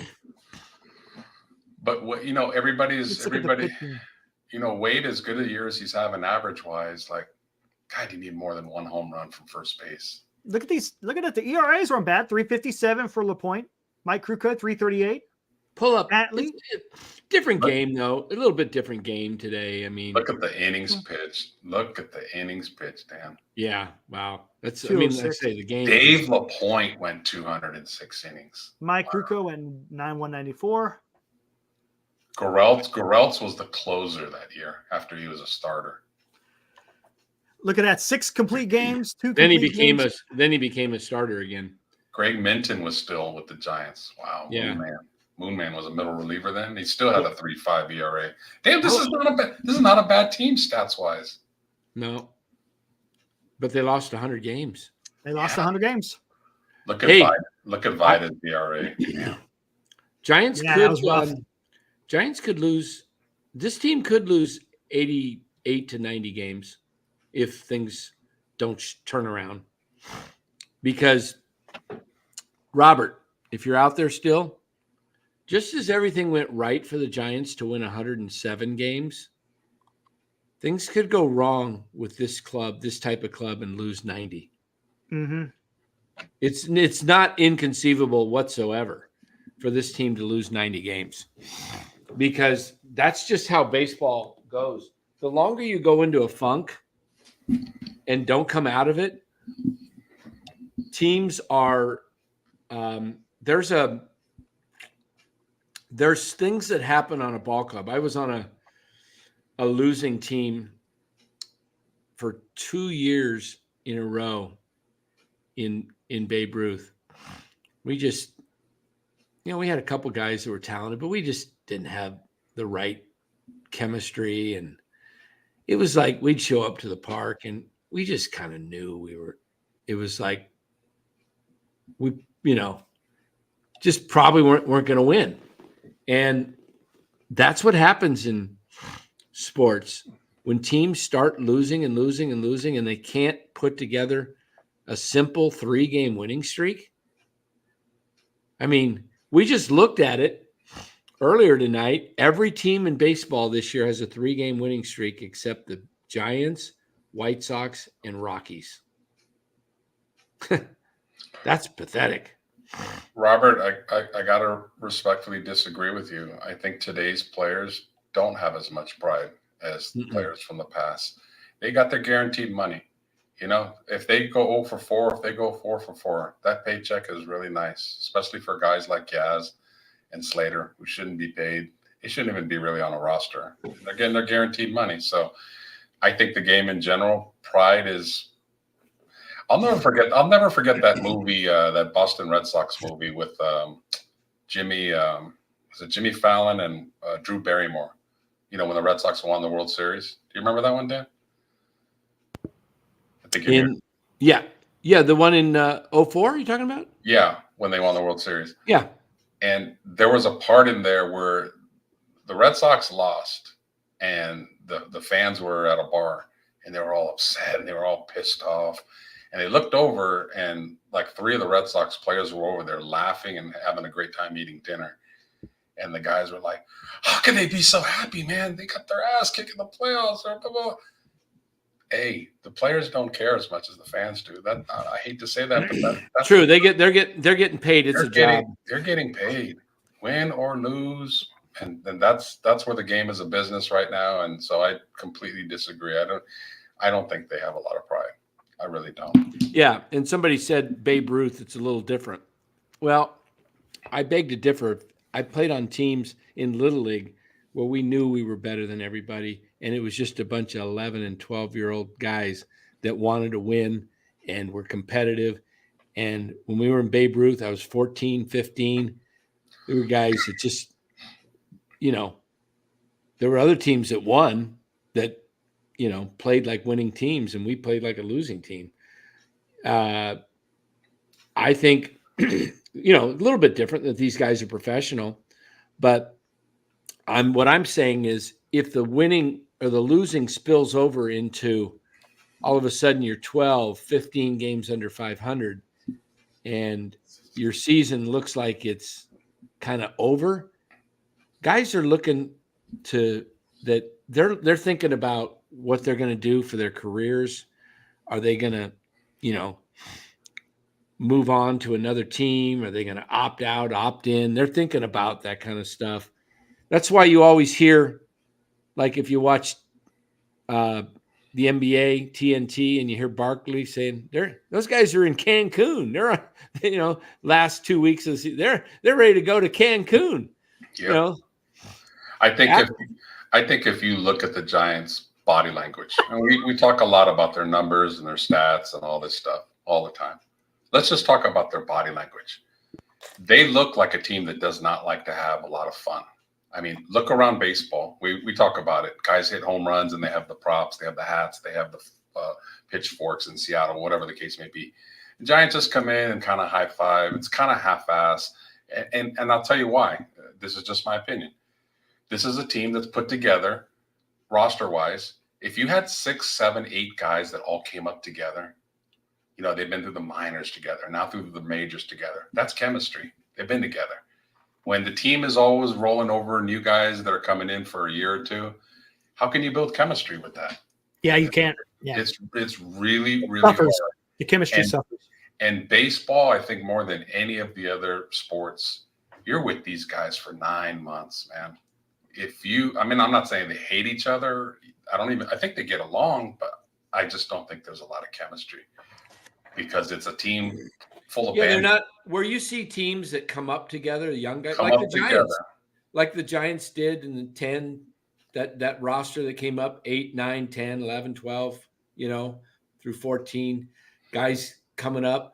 That's why you see that camaraderie. Remember the Dodger teams of the 70s, all that whole infield was together for like 10 years. It was, and it was just like before, but now, and you look at the guys like the Reds and the Pirates, those teams that are bringing up guys, and it's exciting for those players, and they have fun.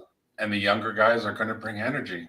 They just are going to play the game with a little bit more fun. And sometimes when you have a lot of younger guys on the team, they make the older guys want to have the energy. Like there's nothing about Nick Ahmed that brings like excitement or energy on his at bats. Like I don't say I don't want him on the team. I like his glove. I really do. I just, he doesn't bring any excitement to the game. That's why when I was putting my wish list together of guys to come up, I wasn't even though Soler's having an awful year, I could see Soler get ignited by Luciano and Matos and Ramos and Schmidt. I could see him start to be like, those guys would bring it out in him. Yeah. But you know what? He's around a bunch of boring characters. Look at the Braves characters. I mean, Acuna's a fireball, right? He's the leader. And you look at some of the other guys that are, they have fun. Albies. Why do I always forget the center fielder's name? Michael Harris II. Harris. I always want to say Richardson. Drives me nuts. Michael Harris. Austin Riley. These guys are, they're just younger, and even the Rockies players to an extent. I like that Tovar kid, the shortstop. He almost had a cycle today. Yeah, he's a good-looking young player. I was, living in Arizona and getting the MLB package. I happened to get the Colorado Rockies feed of the game. I didn't get the Giants announcers. The Colorado Rockies announcers were making fun of the Giants players. They said, Jesus, does everybody on this team have mustaches? They look like a bunch of firemen. And then they zoomed in on Slater. Oh, he looks like a walrus. And they were like, one announcer goes, holy crap, his wife allows him to come home like that? They were like the Rockies announcers. Eric, can I get a cue? What are the Rockies? The worst team in the National League. Thank you very much. You're welcome. The Rockies announcers were making fun of the Giants. They look like a bunch of firemen. I'm going to have to listen to the Reds announcers tomorrow night. They've been doing this stupid mustache May thing for the last 3 or 4 years. Put that together. Is that Slater's deal? I don't know. Or Yaz's deal? One of those. I don't know. It was stupid. It's stupid. Wilmer can't grow one, can he? I don't think so. Does he? Who else has one? Chapman. They all do. Ahmed. It isn't helping. No. What's their record in May? Bad. It's bad. Wasn't the last game of April was Boston, so they went 1-1. Boston and 0-4, so they were 1-5. They must be 3-6 in May. I'll tell you what. I don't know about everybody in the chat, but when I heard Ramos was being called up, and when I knew he was going to be in the lineup, I actually made sure I was going to watch the game. Yeah, exactly. And I made sure I was going to watch his at bat. Mm-hmm. Now, what does that tell you? Okay, I'm a real diehard, longtime Giants fan, but even a casual fan, there's something about, Matos is in the lineup. Wow, or Ramos. I got to see how he does. Yep. Yeah, let's see how he does. Wait till Ratos comes up. Ratos. Yeah, let's see the Ratos twins come up and do something. If they called up Luciano and he's in the lineup, I guarantee you, most of you out there would be like, okay, I gotta stop what I'm doing. I gotta see this. Oh, I was at a meeting last night for the school meeting, parents meeting at school for football, for freshman football, and I went into and I walked out of the meeting because Ramos was up. I wanted to see his at bat. Exactly. That's funny. That's what I mean. Eric, I'm sure the same way. We've been talking about these guys. Yep. And I'm sorry, but just in sports, yes, you love the team, but there are just certain players that you pull for a little bit more.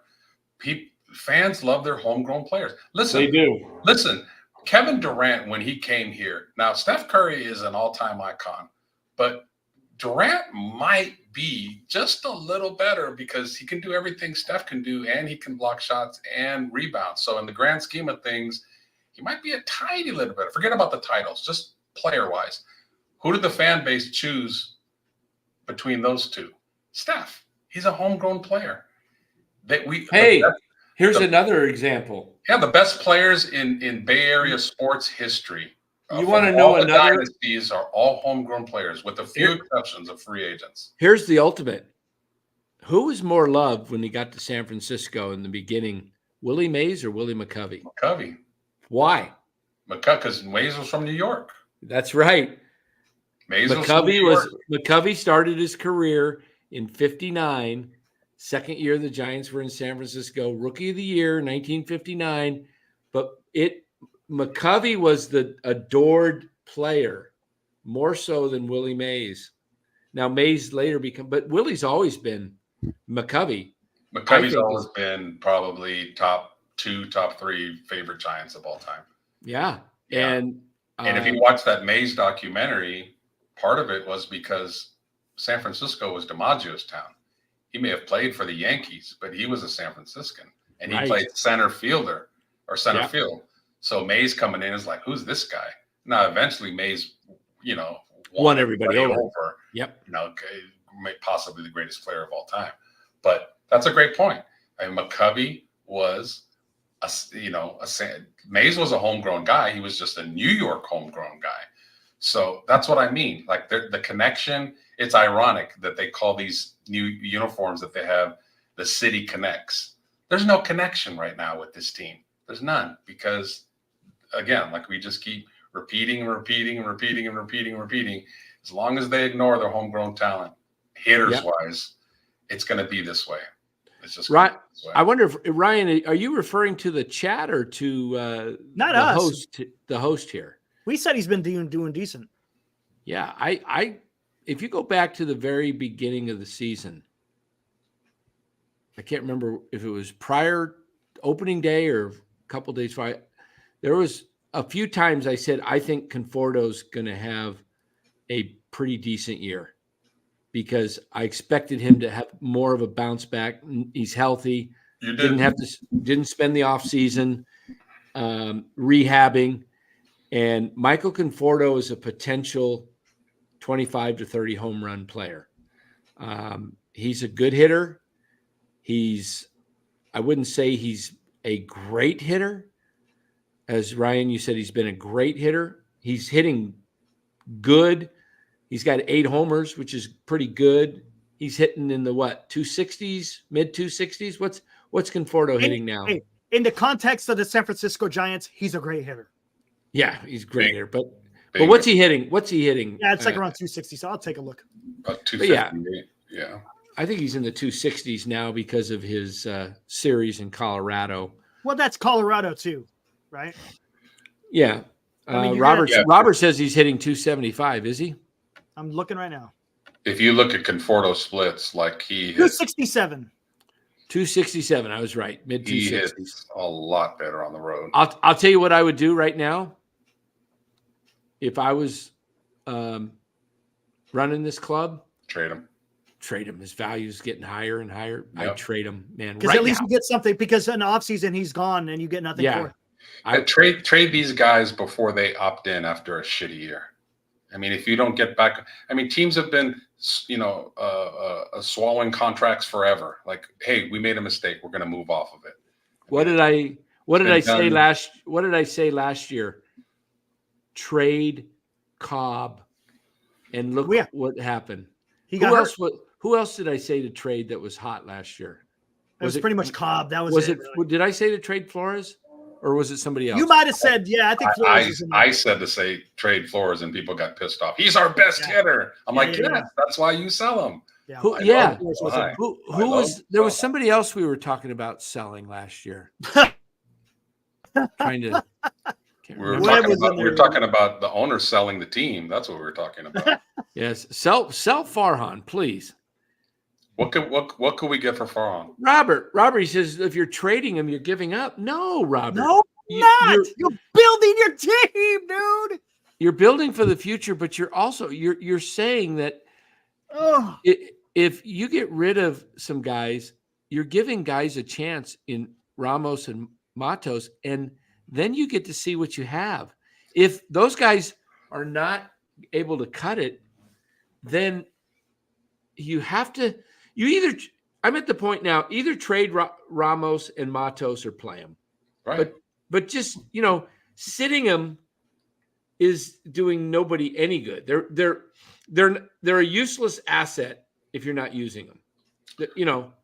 Robert, it's like you know what it's like, Los? It's like somebody sitting on $1 million property in California, and they can just like do a reverse mortgage and have no payment and pull out hundreds of thousands of dollars and put it to use for them. They could then turn around and invest that with me for like 6-7% guaranteed and make use of an asset. Otherwise, you're just sitting on the house. You're going to pass away and have nothing to do. House rich and cash poor. Yeah. Pull out the money, have it investing with Dan, growing. And if your balance goes up a little bit, who cares? So is the property value, and so is your assets with Dan. Oh, and you're not going to have any mortgage payments. So no mortgage payment. You can feel free to use that extra $2,000 to $3,000 a month to do what you want. But not utilizing that asset that you're sitting on is just letting it. It's a huge asset you're not using. So it's like Elliot Ramos is like a reverse mortgage. He is. That's a good. I'm only mad that you, who is not the mortgage guy, me, came up with that. Like that's genius. I have to come back next time I'm on and come up with a secure money idea to counter that. That's pretty funny. Good job. No, but Robert, to your point, you may not have been on the show where I mentioned the Giants traded Benji Molina. Very good catcher. And they wanted to make room for a young guy. They weren't giving up that. I bet you Robert wanted to keep Molina. I bet Robert did want to keep Molina. I bet you Robert wanted to keep Molina. Because Robert, as many years as you've watched baseball, you seem to think that veterans are the only way to win. You make it sound like young guys are just an automatic give up, like the season's over. Young guys have been a part of baseball and made differences.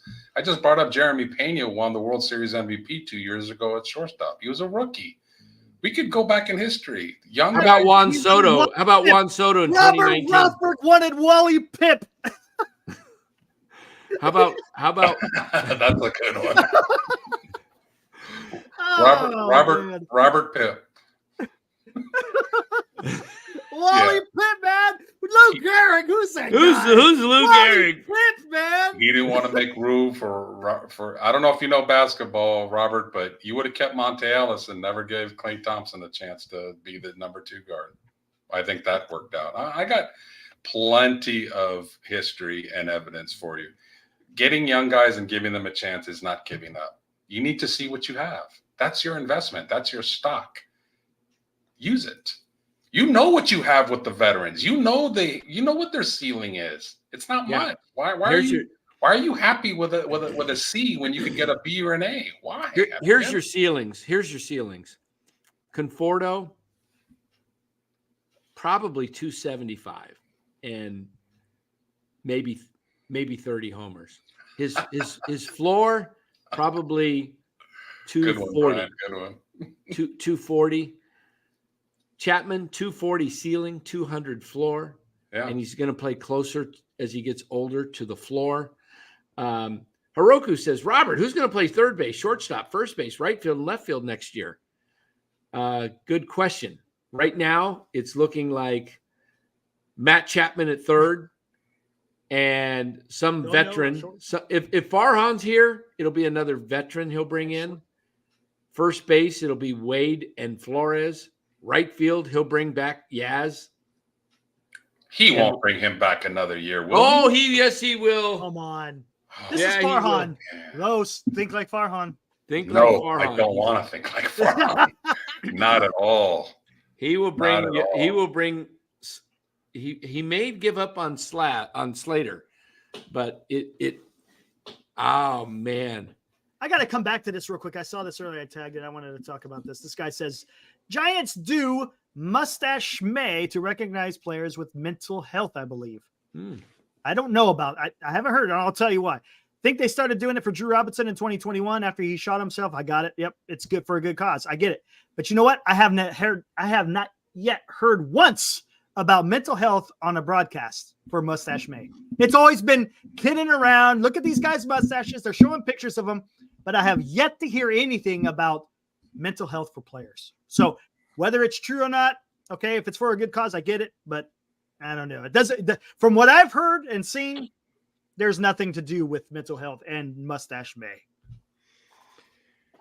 I don't know, man. It just seems like because they've been doing that for a while. They want to look like Jeff Kent and they want to play like Clark Kent, but they really hit like Martha Kent. Did you get that one? You want me to repeat it? Yeah, repeat that, please. I said these guys with their mustaches, they want to look like Jeff Kent. They hope to play like Clark Kent, but they really hit like Martha Kent. Look at that. Look at that. Jeff Kent was the ultimate mustache guy, man. Eric has a mustache and Los has occasionally. one. Yeah, it happens sometimes. Oh, Los has got one too. But it's not because it's May. Not because it's May. I had one couple years ago. I got rid of Dan, it. that picture that you had of Farhan, you had a goatee. Did I? Yeah, the picture of Farhan in the dugout. I think you had one with Kapler as the burger inspector as well. Yeah, I think you had the goatee going. Let me look. You were looking very Latino there. Let me see here. Let me I could have see. swore you had a goatee. How about there? Well, that? yeah, well, you know, and Hey, Los, take a closer look at the cap. what is that? Oh, wow! Oh, the unique skills of Eric from about again. Wow! You should have put the picture of him with the bikini on the beach on the hat.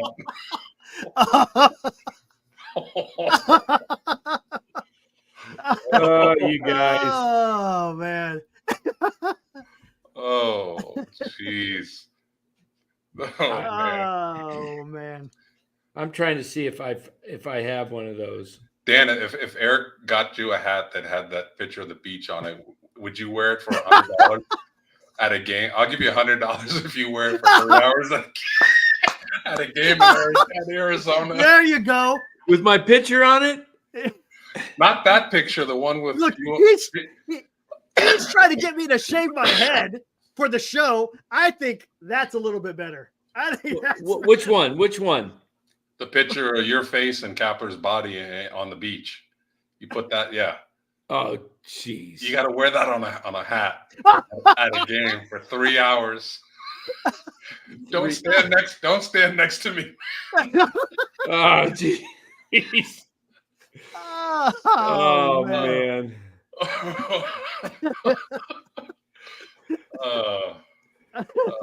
We have too much fun on here. We have to, man. The Giants are depressing. We have to have some kind of humor. Yeah, exactly. That's what we did last year.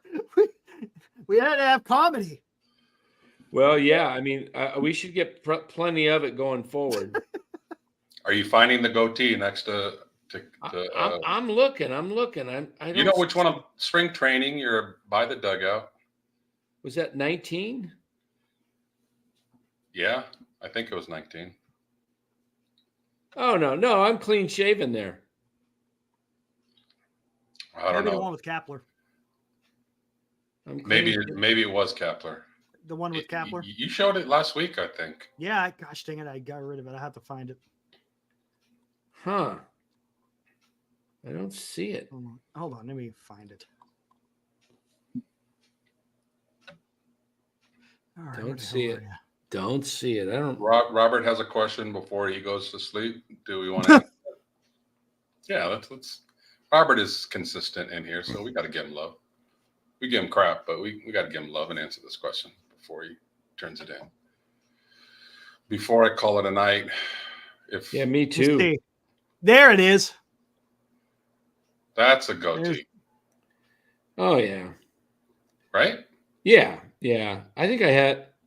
Yeah, here I am. Here's one with my baby Faith. You see? Oh, there you go. Did you get rid of the beard and the goatee because it was just gray? No, I didn't care. I didn't care if it was gray. Yeah, I just wanted to go clean shaven for a while. Yeah. I'm growing my hair out though. See? Hey, looks good. Getting longer. I'm gonna be like Larry David. Gonna let it just grow really long in the back. Stick it through here, ponytail. Come on the show with my ponytail down here. Look, since it laughing. All right, Robert. Let me give you your love. I did promise that. The players that needed to play their potential, I would say 3 players. If Chapman, Soler, and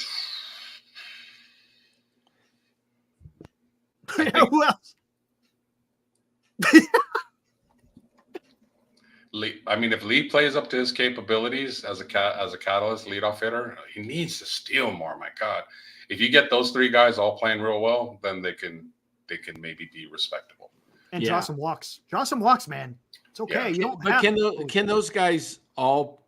I mean, hitting's contagious, but hitting is contagious. It would only be for a few weeks at the most, don't you think? For Chapman and Soler?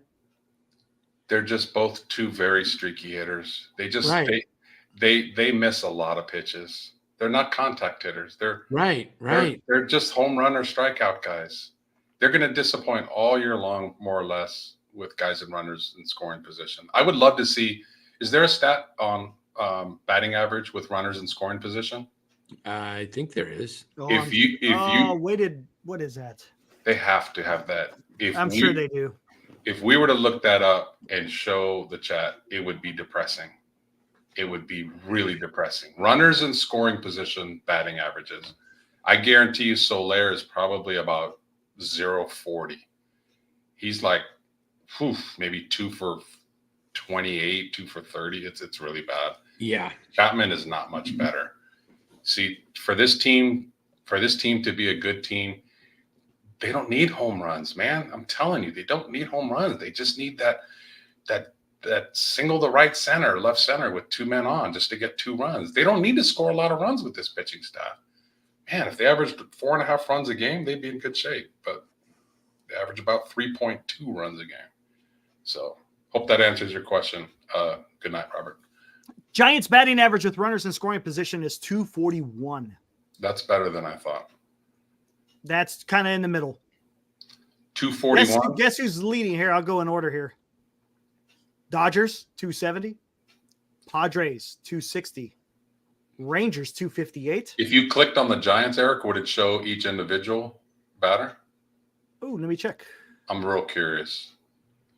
Who would you guess without looking, Dan, would be the best hitter with runners in scoring position? Oh, no, it doesn't. You know what? I'd ironically say it's on this is interesting. So here we go. I think. Wow. Okay, here's the team rank as of right now. With at bats, the runs scored, 23rd. Hits, they're 12th. Doubles, they're 21st. Triples, they're 16th. For home runs, they're 21st. For RBIs, they're 24th. RBIs. For walks, they're 18th. Hit by pitches, 24th. Strikeouts, 14th. Stolen bases, 29th. Caught stealing, 23rd. I mean, that's why they're not stealing. Average, 17th. On base percentage, 19th. Slugging, 20th. I want to talk about something that Cody mentioned last night. Did you guys catch him saying about? Hold on. Remember when Cody was talking about Luciano? He needs to be more aggressive. Yeah. Did you hear him say? And I kind of am starting to believe this. The organization approach to hitting is to take more pitches. Dan, me and you watch Moneyball. Of course, Eric has not. Yep. Remember that scene in Moneyball where he's saying, "I just need you to get on base. I don't care how you get on base. Just get on base." So the Giants, I think, are teaching this philosophy in the minors. They're telling their aggressive hitters, no, take pitches.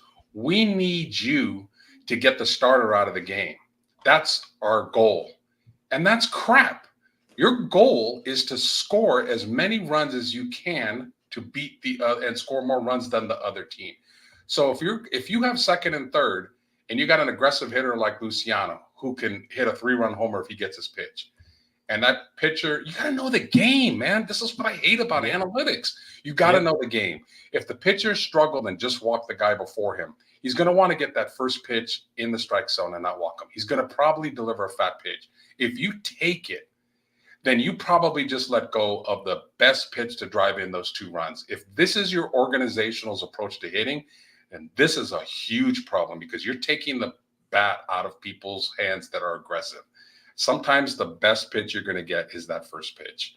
And if you let it, I've seen the Giants so many times this year take that first pitch right down the middle, and then they swing at a pitcher's pitch and they get themselves out.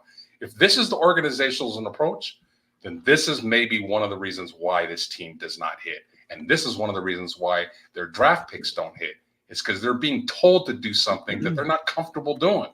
And if that's the case, then Farhan really needs to go. If he's teaching that, he really needs to go, because that's not the game. I'm sorry. That's not right.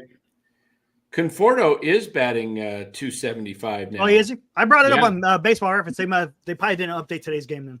Yeah. Now he does have 7 homers, not 8. Why did they say he had 8? Here's the up-to-date stats for the Giants. Somebody's talking about Conforto and having – here's his stats right here. Okay, so he leads the team in home runs. He's right up there with batting average, on base 329, slugging 493, and 822 OPS. I mean, that's 822. If you're over 800, that's pretty good. Right. Yeah. But it's I mean, he's having a good year. I wouldn't say that's a great – I mean, that's a great year maybe for him, but it's not a great year baseball standard-wise. It's – I mean, if I'm picking a Giants all-star right now, I got to select one guy to be the all-star. And he really bumped up his numbers during this Colorado series. Big time. Right, big time. I would go with where the heck's Wade? Why is he not in here? He is there. There he is. Okay, that's my all-star right now. Even though he's only got 1 home run, he's getting on base at 473 clip. I mean, that's unheard of. That's the highest in baseball if he had enough plate appearances. His OPS is just under 900. He's got a slugging of 424. I mean, Wade's having he's got what, 85 at bats, and look at Conforto. He's got 138, and Estrada 141, and Lee 145. I mean, Wade just isn't getting the at bats. Flores has more at bats, and he's hitting 204. Lamont Wade on a good team would be such a great 8 or 9 hitter, because to have if you have a good leadoff hitter, and then if you have a guy like Wade as a 9th hitter, like gets on base, because let's face it, he's not a middle of the order guy. Why? He doesn't hit home runs and he doesn't drive in a lot of runs. Doesn't have the power. I need my middle of the order guys to drive in runs. Damn it, I'm so sick of RBIs being like dismissed as not an important RBI. I mean, a stat. It's hell yes, it's an important stat. RBIs is scores runs, wins game. I could give a crap about your exit velocity. Lamont Wade would be perfect as an 8 or 9 hitter. Absolutely, yeah. Why is Wilmer Flores, who's hitting 204 with 1 home run, playing more than Lamont Wade when Wade is left-handed and right-handed pitching is 70% of the pitchers? Why is Flores getting more playing time than Wade? I don't understand that. Didn't they say they were not going to platoon this year? Right, but Wade should have so many more at bats. Now, plate appearances. That's not showing plate appearances. Wade does walk a lot. He has 22 base on balls, and Flores has 10. So that's 12 plate appearance. You know, that would be like 12 more bats. So, but they're pretty much equal. I don't understand. I know Flores can play some other positions and DH, but Lamont Wade is hitting 341 and getting on base at almost 50%. Why is he not playing up more? I looked very closely at walks to strikeouts ratios, and if you look up and down at the roster, Lamont Wade 22 strikeouts, 28 walks, or vice versa. I can't see up above, but that's outstanding. That is true outside. Now look at everybody else. Conforto, 31 strikeouts, 11 walks. Tyro, 31 strikeouts, 5 walks. Who's that? Soler? Yeah. 33 and 3. Look at Chapman.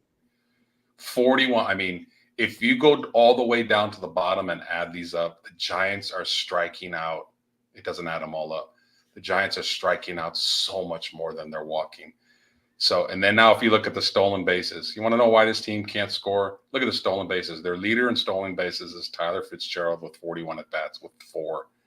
Who's their leader in home runs? Conforto? How many does he have? Yeah, 7. 7. So, again, they don't hit for power. They don't have speed, and they don't walk. I mean, good morning, good afternoon, and good night. Yes, exactly, Los. You just laid out Robert Rothberg, if you're out there, that's why they don't score. You can't be super optimistic. Yep. This is a very, very, very flawed lineup. And looking at these stats, the pitching's not as good as I thought it was going to be. Do we have the pitching on here? Yeah, it's right here. There we go. Oh, here, watch this. Well, no, compared. Take a look at this. Here, let me share this real quick. What do you got? You got the same thing up? Look what it is at the very bottom there. Right here. Pitching stats. Wins, losses, I'm not too curious. ERA, 4.65, 25th. Wow. Game started, complete game shutouts. That one. Yeah. These don't really matter. That's games, 25th. Innings pitched, 14th. Hits, 28th. They're giving up a ton of hits. 25th in earned runs. 25th in runs. 9th. They're limiting the long ball. 12th in the walks and almost leading the league in hit by pitches. And they're not striking out a lot of guys compared to other staffs. 21st. Wow. Interesting. So the pitching, it's really interesting. Maybe because they're not giving up the long ball. Maybe that's why we think that the pitching is that great. But looking at that, you're like, wow. Yeah, and that's why when I see the comments that, just let them get to the playoffs and their pitching will dominate. Hey, you know what? Their pitching is not dominant yet. Robert, if everyone hit like Shohei, the Giants would be running away with the in baseball. So if everyone hit like Conforto, you'd be leading the division. Get off the division. You're going to be, by the time the season is over, Robert, you are going to be at a minimum of 25 games behind the Dodgers. Robert, 75% of your comments start with the word if. If everybody in the chat gave me and Dan business, we would do really well financially. Give him some financial advice and get some advice. Should they get some financial advice from him and get a mortgage from me? If we got that, we would be doing well. You use that word all the time, man. There's a lot of ifs. Yes. And you know what, Eric, don't we always say this before the season starts? This team has a lot of what? Potential. Ifs. Yeah. If Cheryl Teagues. I would say that. Well, what I mean by potential, they have the potential, but it's all about executing. And if Cheryl Teagues and Raquel Welch came off my bedroom wall, I would have had an unbelievable teenage life, man. Gosh. If. So many ifs. So many ifs. My God. Yeah, this team has too many ifs.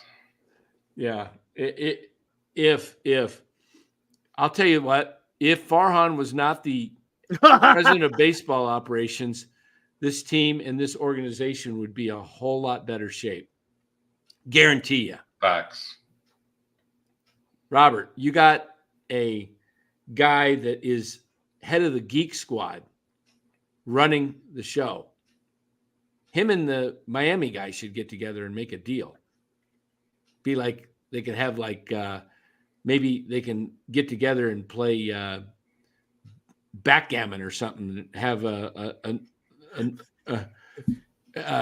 little or what's that little thing that you used to carom?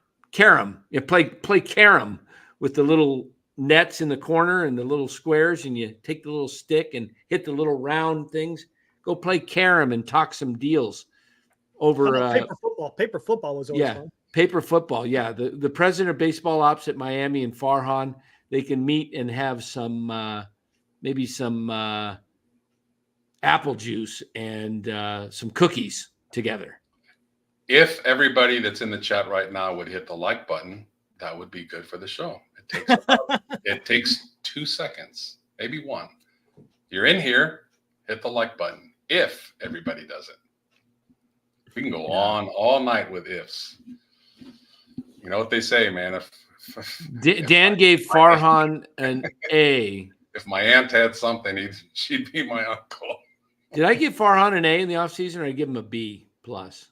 I can't remember. Yeah, we thought it was going to be okay. Why'd you give him a B? During all the transactions, I thought he with Snell. I think it went to a B.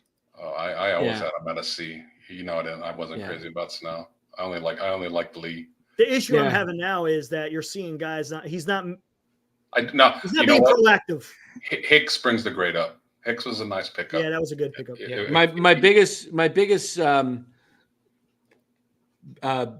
the offseason, I'll tell you what they were. Signing Chapman, re-signing Yaz, the Slaz brothers. That's 3 moves. Signing Tom Murphy. Yep. Was the 4th. And that was those are my biggest beefs.